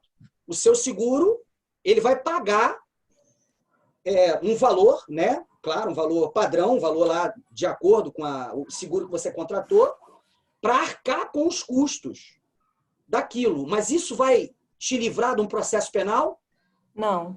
Não vai te livrar de um homicídio culposo. Da mesma forma, não adiantou a Parmalat, há 15 anos atrás, falar que a culpa da contaminação do leite por soda cáustica era da distribuidora e não dela. Isso é verdade. Não é da Parmalat. A Parmalat é a marca. A Parmalat invasa.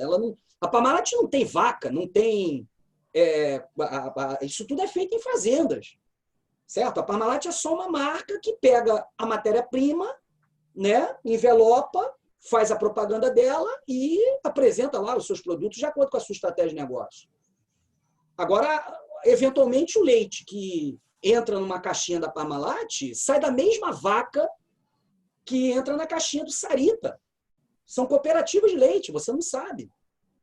Né? Se você visita essas fazendas em Minas Gerais e tal, você vê isso aí. O fazendeiro, ele vende toneladas de leite todo dia, ele não sabe quem é que vai transformar, quem é que vai tratar aquilo, quem é que vai pasteurizar aquilo tudo e colocar na caixinha. Não tem nem ideia. Ele não sabe se o leite dele vai para a empresa A, B ou C.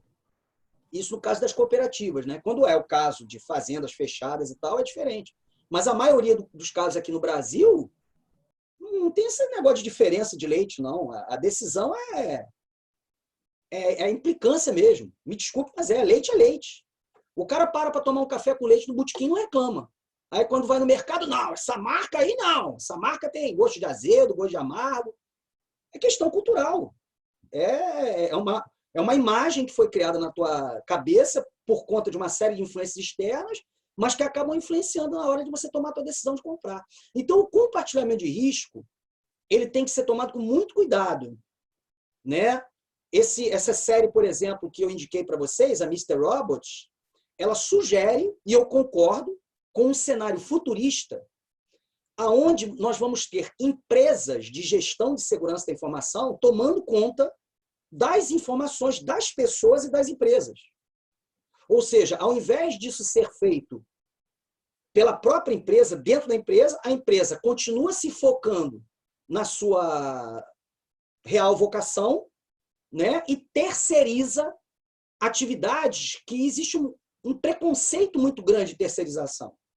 De uma maneira geral, as empresas têm um certo pudor de terceirizar qualquer tipo de atividade que permita o compartilhamento de informação. Mas por quê? Desconfiança, né? Pura desconfiança. Você fica preocupado. Poxa, será que esse cara não vai pegar minhas informações? Não vai vender para o meu concorrente? Para uma outra pessoa? É aquele elemento humano, né? Que a gente sempre fica com o pé atrás. Então, temos que tomar muito cuidado com o compartilhamento de risco por causa disso. Ok? Então, aqui apenas um detalhamento de cada um deles também. Como eu expliquei detalhadamente cada um deles, então eu não vou perder muito tempo em cada um deles. Tá? Modificação, está aqui. Inclusão, exclusão, alteração de controles. Nós só vamos lidar com a inclusão de controles, que é a mitigação. Quando eu insiro um controle no meu sistema, eu tenho basicamente 6 objetivos a alcançar. O primeiro deles é desencorajar a ameaça. A ameaça, se ela percebe que um sistema está sendo monitorado, um sistema está sendo inspecionado, se existe uma administração que verifica os logs e tudo mais, e que reage aos ataques de forma proativa, ela vai procurar outra vulnerabilidade, porque tem muito mais vulnerabilidades para ele do que aquela. Né? É a analogia com um ladrão de carro, né? Que vai roubar um carro, aí vê lá que o carro tem aquele LEDzinho piscando, né? Daqueles alarmes, né? Que costuma se colocar, ele prefere arrombar o carro do lado. Porque ele sabe que se ele arrombar aquele carro, vai ter que desativar um alarme, uma buzina, vai chamar atenção. Então, parece que não, às vezes, aquele LED ali pode ser até fake. Né? Se vocês tiverem curiosidade, quando vocês estiverem ali no centro do Rio de Janeiro, no edifício Menezes Cortes, terminal garagem, lá no subsolo, no térreo dele, na verdade, subsolo não, no térreo dele, tem um quiosque que vende equipamentos de segurança. E um dos equipamentos mais vendidos é a câmera fake. O que é a câmera fake? É uma câmerazinha de plástico, a última vez que eu vi custava R$13, preço absurdamente barato. Ela não é uma câmera, na verdade, ela é uma imitação de uma câmera, toda de plástico, só que ela tem um compartimento para você botar uma bateria de 9 volts e um LEDzinho que fica piscando. E uma fita de dupla face. Você tira aquela fita, cola em qualquer lugar, pronto. Para a pessoa que está ali, aquele ambiente está sendo filmado. E aí ela vai ficar desencorajada de fazer algum ataque. Tá ok, pessoal? Bom, dificultar. Dificultar é colocar barreiras, colocar empecilhos, colocar burocracias, colocar ferramentas tecnológicas, né, mecanismos processuais ou pessoas treinadas que vão tornar difícil a ação da ameaça. Observem que esse objetivo é complementar ao primeiro. Certo? Discriminar. Discriminar é uma tarefa dificílima, importantíssima, mas extremamente complexa. Ainda não consegui finalizar nenhuma em nenhum dos meus clientes. Nem na minha empresa eu consegui finalizar isso. Discriminar é você fazer todo um mapa de papéis e responsabilidades para cada cargo dentro da tua empresa e, com isso, você dizer que cargo pode fazer qual tarefa com relação às informações. Ó, Raíssa, LGPD é isso, tá? LGPD é isso. Dentro da sua empresa, você vai ter que fazer esse trabalho, pegar todos os cargos, todas as responsabilidades, identificar quais são as informações que a empresa administra, né, para poder definir limites e treinar os colaboradores que têm a necessidade de alterar informações ou acessar informações que são sigilosas, né, sensíveis, para que eles façam da forma correta, de acordo com a lei e de acordo com as jurisprudências existentes. Tá certo? Bom, detectar, aí agora já é complementar, né? Detectar é o seguinte, eu discriminei. Eu disse que só alguém pode acessar uma informação. Se alguém não autorizado estiver tentando fazer isso, eu tenho que detectar. Tá? Detectar, alarmar. Preferencialmente, da próxima etapa, deter. Certo? Ou seja, impedir esse ataque. Beleza, acabou. Ué, professor, faltou um, diagnosticar. Essa barreira, na verdade, não é uma barreira.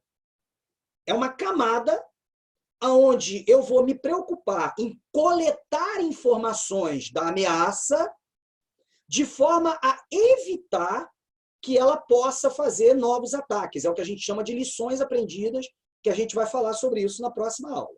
Ok? Então, isso é a modificação do risco, onde tem a nossa mitigação. A retenção do risco eu já expliquei, né? Controles já adotados satisfazem os critérios. A ação de evitar o risco, ou seja, eliminar o risco. Se os riscos são muito altos e os custos do tratamento são inexequíveis, que foi o que aconteceu lá com a Caixa Econômica, né, eu elimino a atividade, total ou em parte, né, para que aquele risco desapareça. Foi a história também do Linux com o Windows, que eu perguntei para vocês. Certo? E o compartilhamento, eu repasso parte da atividade, ou toda, para uma outra entidade que tenha mais expertise do que eu para lidar com aquele desafio, com aquele problema. Certo? Não vamos falar aí de confiança, porque não tem como comparar, mas pelo menos em termos de expertise. Esse é o grande desafio. Né? Por que é um grande desafio? Porque pode criar novos riscos, né? E as questões legais não adianta. Todas as legislações elas são únicas no sentido de atribuir o ônus do incidente de segurança para o gestor da informação. Né? Quer dizer, como se fala na LGPD, o custodiante da informação, quer dizer, aquele que está de posse da informação que não lhe pertence. Por exemplo, do cadastro de uma outra pessoa. Tá ok, pessoal? Eu vou usar na próxima aula a ISO 27001, né? Não vou falar sobre ela detalhadamente na aula de hoje ainda, porque precisaríamos ter mais tempo, né? Mas eu vou mostrar para vocês o fluxo da ISO 27001, que é uma norma onde pela primeira vez se alinhou, se associou as demandas de negócio da empresa aos recursos de processo, de pessoas e tecnológicos. Então, de uma maneira geral, a ISO 27001, existe um consenso no mundo todo que é o melhor framework para a tua empresa adotar e lidar com todos esses desafios da gestão de riscos. Certo? A base teórica da ISO 27001 são esses 3 pilares: confidencialidade da informação, integridade dos dados e disponibilidade da informação. Tá certo? Esses 3 são os mais importantes. E aqui eu tenho o fluxo da 27001. É claro que eu não pretendo que vocês conheçam esse fluxo, mas eu queria mostrar para vocês que é um fluxo muito simples, com passos muito bem definidos, com entradas muito bem definidas e com saídas muito bem definidas. Né? Hoje nós já estamos aí com aproximadamente 100 mil empresas no mundo certificadas em 27001. Aí você, mas isso é muita coisa. Não é, não. Não é, porque recentemente nós chegamos a 10 milhões de empresas certificadas em ISO 9000. E quanto tempo que existe ISO 9000? Né? A ISO 27001 ela existe agora, ela é recente, 2011. Mas tinha 17799. Não tinha certificação. A certificação foi a partir da 27001. Então, a partir do movimento de transformar a ISO 27001 num mecanismo de certificação, foi que se deu uma arrumada, uma ordem na casa, se definiu, né, todos os modelinhos, os documentos, para que os birôs de certificação pudessem aferir, né, se as empresas elas são certificadas ou não. O Brasil já tem aproximadamente aí umas 300 empresas certificadas. Né? Eu já não vejo isso há um tempo, tenho que entrar novamente lá no site para ver. Eu atualmente não estou lidando com certificação 27001, é muito trabalhoso, é um processo caro, os clientes não... Quando perguntam o que eu vou ganhar com isso? Por enquanto, nada. Né? Porque o mercado hoje, como a gente já discutiu, é o quê? Menor preço. Né? Então, ninguém vai te contratar porque você tem um carimbo de ISO 27001. Agora, 9000 já tem. Né? O vendedor de azulejo, quando você vai na loja de material de construção, ele diz, esse aqui custa mais caro, custa R$15, mas é da Porto Belo. A Porto Belo tem ISO 9000. Né? E parece que não, mas isso acaba influenciando as pessoas na hora de comprar o material. É só ver o market share. Tá legal, pessoal? Acontece o seguinte, a ISO 9000, ela já começa pela definição, né, de um caso de negócios e de uma política de segurança, né, para esse, logo nos primeiros passos. Né, a definição de um escopo e de uma política. E isso é muito prematuro, porque você ainda não conhece a empresa, você ainda não conhece a cultura da empresa, você ainda não discutiu com a área de governança o suficiente para motivar ela a olhar para a segurança da informação com outros olhos, né, a tentar enxergar os incidentes de segurança como de efeito negativo duradouro, né? Então, a gente tem trabalhado, quando eu falo a gente, são os profissionais de gestão de risco, com esse modelo. Por incrível que possa parecer para vocês, esse modelo foi proposto por um brasileiro.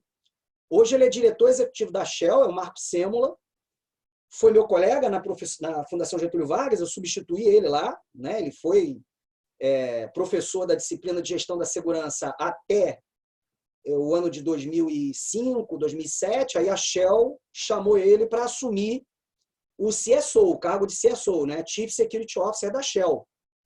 Então, ele, inclusive, fica mais tempo fora do Brasil que no Brasil. Ele tem um livro fantástico, né? O livro de cabeceira, foi onde comecei, né, a estudar isso, que é o de gestão estratégica da segurança da informação. Marcos Sêmola, já está na segunda edição, né? Mas não teve muitas diferenças para a primeira edição. E o que ele propõe? Ele propõe uma parte preliminar, esse azul claro, o azul mais escuro e o amarelo, aonde nós vamos, num framework passo a passo,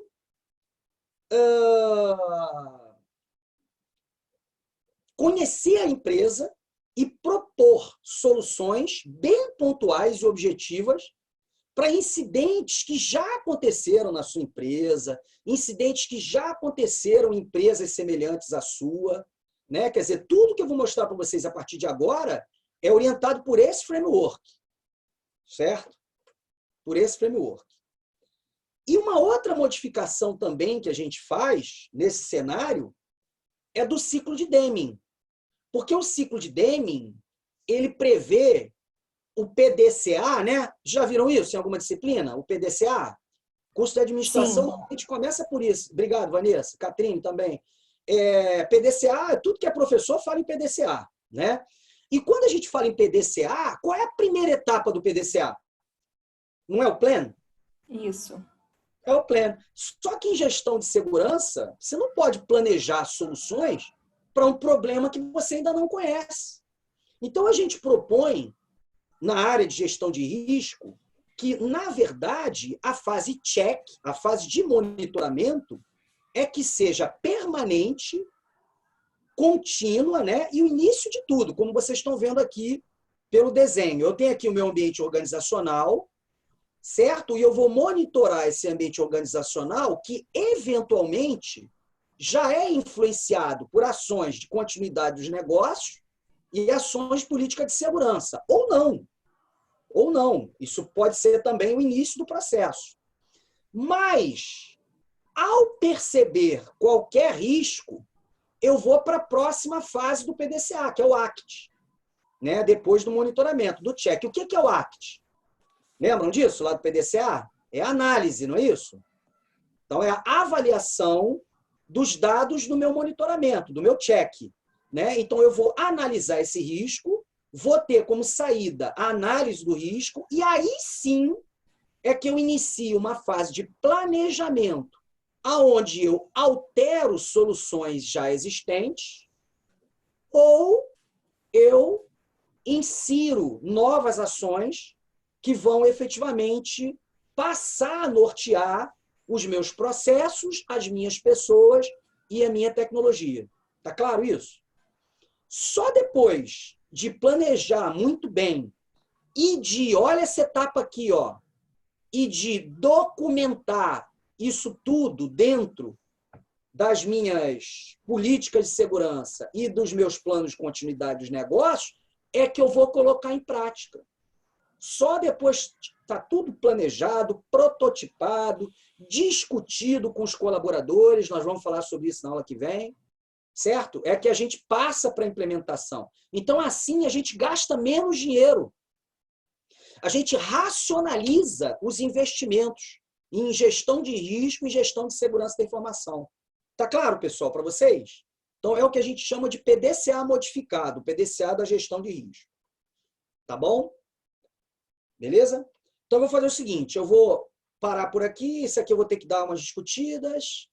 Vamos fazer o seguinte, atividade 3, eu vou só modificar, quem quiser fazer hoje, faz. Mas quem não fizer, eu já vou considerar essa atividade concluída para a próxima aula. Vocês têm o Zap, né, da turma, vocês podem tirar qualquer dúvida comigo pelo Zap. Tem o Moodle, você pode mandar mensagem pelo Moodle para tirar dúvida também, né?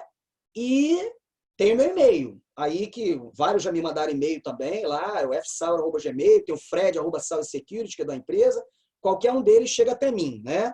Então, ó, faltam aí 2 minutos para as 5, com isso eu cumpro a minha promessa de terminar dentro do prazo das 5 horas, mas na aula que vem, nós vamos começar pelo slide 34, certo?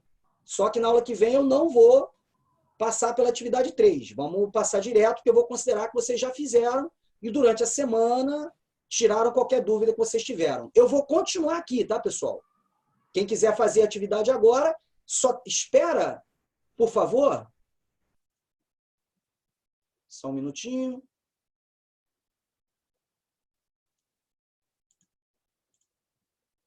Beleza. Então, eu vou fazer só o seguinte aqui, pessoal. Eu vou rapidamente. A próxima aula é sábado que vem, né, professor? Sábado Dia que 2? vem, perfeito. Sábado que vem. Durante a semana, nós devemos interagir. Eu devo dar alguns anúncios para vocês aí pelo próprio Moodle. A vantagem do Moodle é que eu escrevo a mensagem uma vez só para todo mundo. Normalmente, eu mando pelo Zap também, né? Porque a gente acaba ficando mais tempo usando o celular do que qualquer outra coisa, né? Então, vou mandar também qualquer coisa que eu precise me falar com vocês, vou mandar pelo Zap. Tá legal? Então, deixa eu só fazer uma coisa antes de liberar para vocês aqui. Quem quiser fazer a atividade 3 hoje, deixa eu só... Espera aí, só um minutinho. Tá. A edição já está ativada. Atividade 3. Ela é só sobre tratamento de risco, tá? Então, para a gente aproveitar que vocês estão aí com a coisa toda fresca na cabeça, então eu vou aqui, ó. Pronto. Já está habilitado aí, ó. Quem quiser fazer, já pode fazer agora. Quem quiser fazer amanhã, depois, estou cansado, vou fazer durante a semana, não tem problema nenhum, tá? O único problema, não é problema, né? A única questão é o seguinte, gente, por favor, qualquer dúvida, qualquer dificuldade, contato comigo, tá? Vou ficar ainda mais um tempinho aqui, vou salvar o chat, vou interromper aqui a gravação, qualquer coisa, ainda vou ficar mais uns 15, 20 minutos aqui. Quem quiser fazer a atividade, ainda tem tempo para fazer por aí. Mas quem quiser deixar para fazer amanhã ou depois, qualquer dúvida que tenham, por favor, me procurem.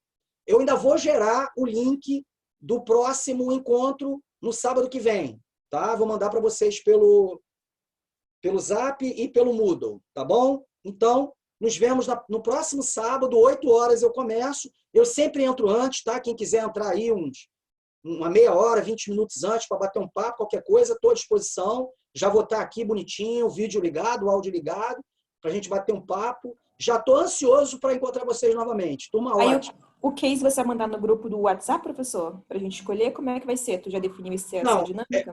Vamos conversar depois da próxima aula, tá? Porque o que eu estou pensando aqui? Eu vou selecionar, eu vou dar uma procurada aqui na minha base e vou ver se eu encontro um bem legal sobre esses eventos do Facebook. E aí, o que eu faço? Aí eu boto para vocês para votação. Se vocês gostarem do case, a prova vai ser sobre esse case. Tá bom. Combinado? Que aí fica assim. Se vocês não gostarem, eu aceito sugestões também. Mas eu preciso de um case onde vocês consigam identificar vulnerabilidades, ameaças, impactos, onde vocês consigam identificar estratégias como mitigação do risco, compartilhamento do risco. Não precisa todos, só alguns. Tá bom? Valeu, Guilherme. Grande abraço. Até a próxima aula. Quem estiver saindo já, não se prenda por mim, não. Fica à vontade aí. Só estou batendo papo aqui. Tá certo? À vontade. Obrigado, professor. Fica com Deus. Fique à vontade. Tamo junto. Vou só esperar aí terminar o chat. Eu vou salvar o chat. Vou botar também o arquivo do chat lá no Moodle, tá? Valeu, André. Aquele abraço. Valeu, Maurão. Tamo junto. Obrigado pelo elogio. Valeu.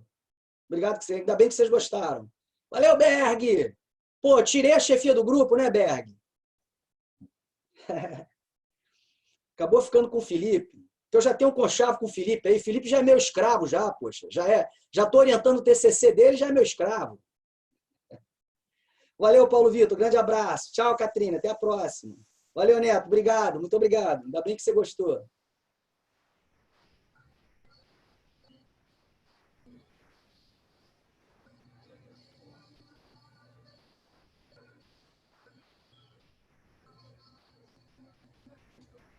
Valeu, Brunão. Abraço.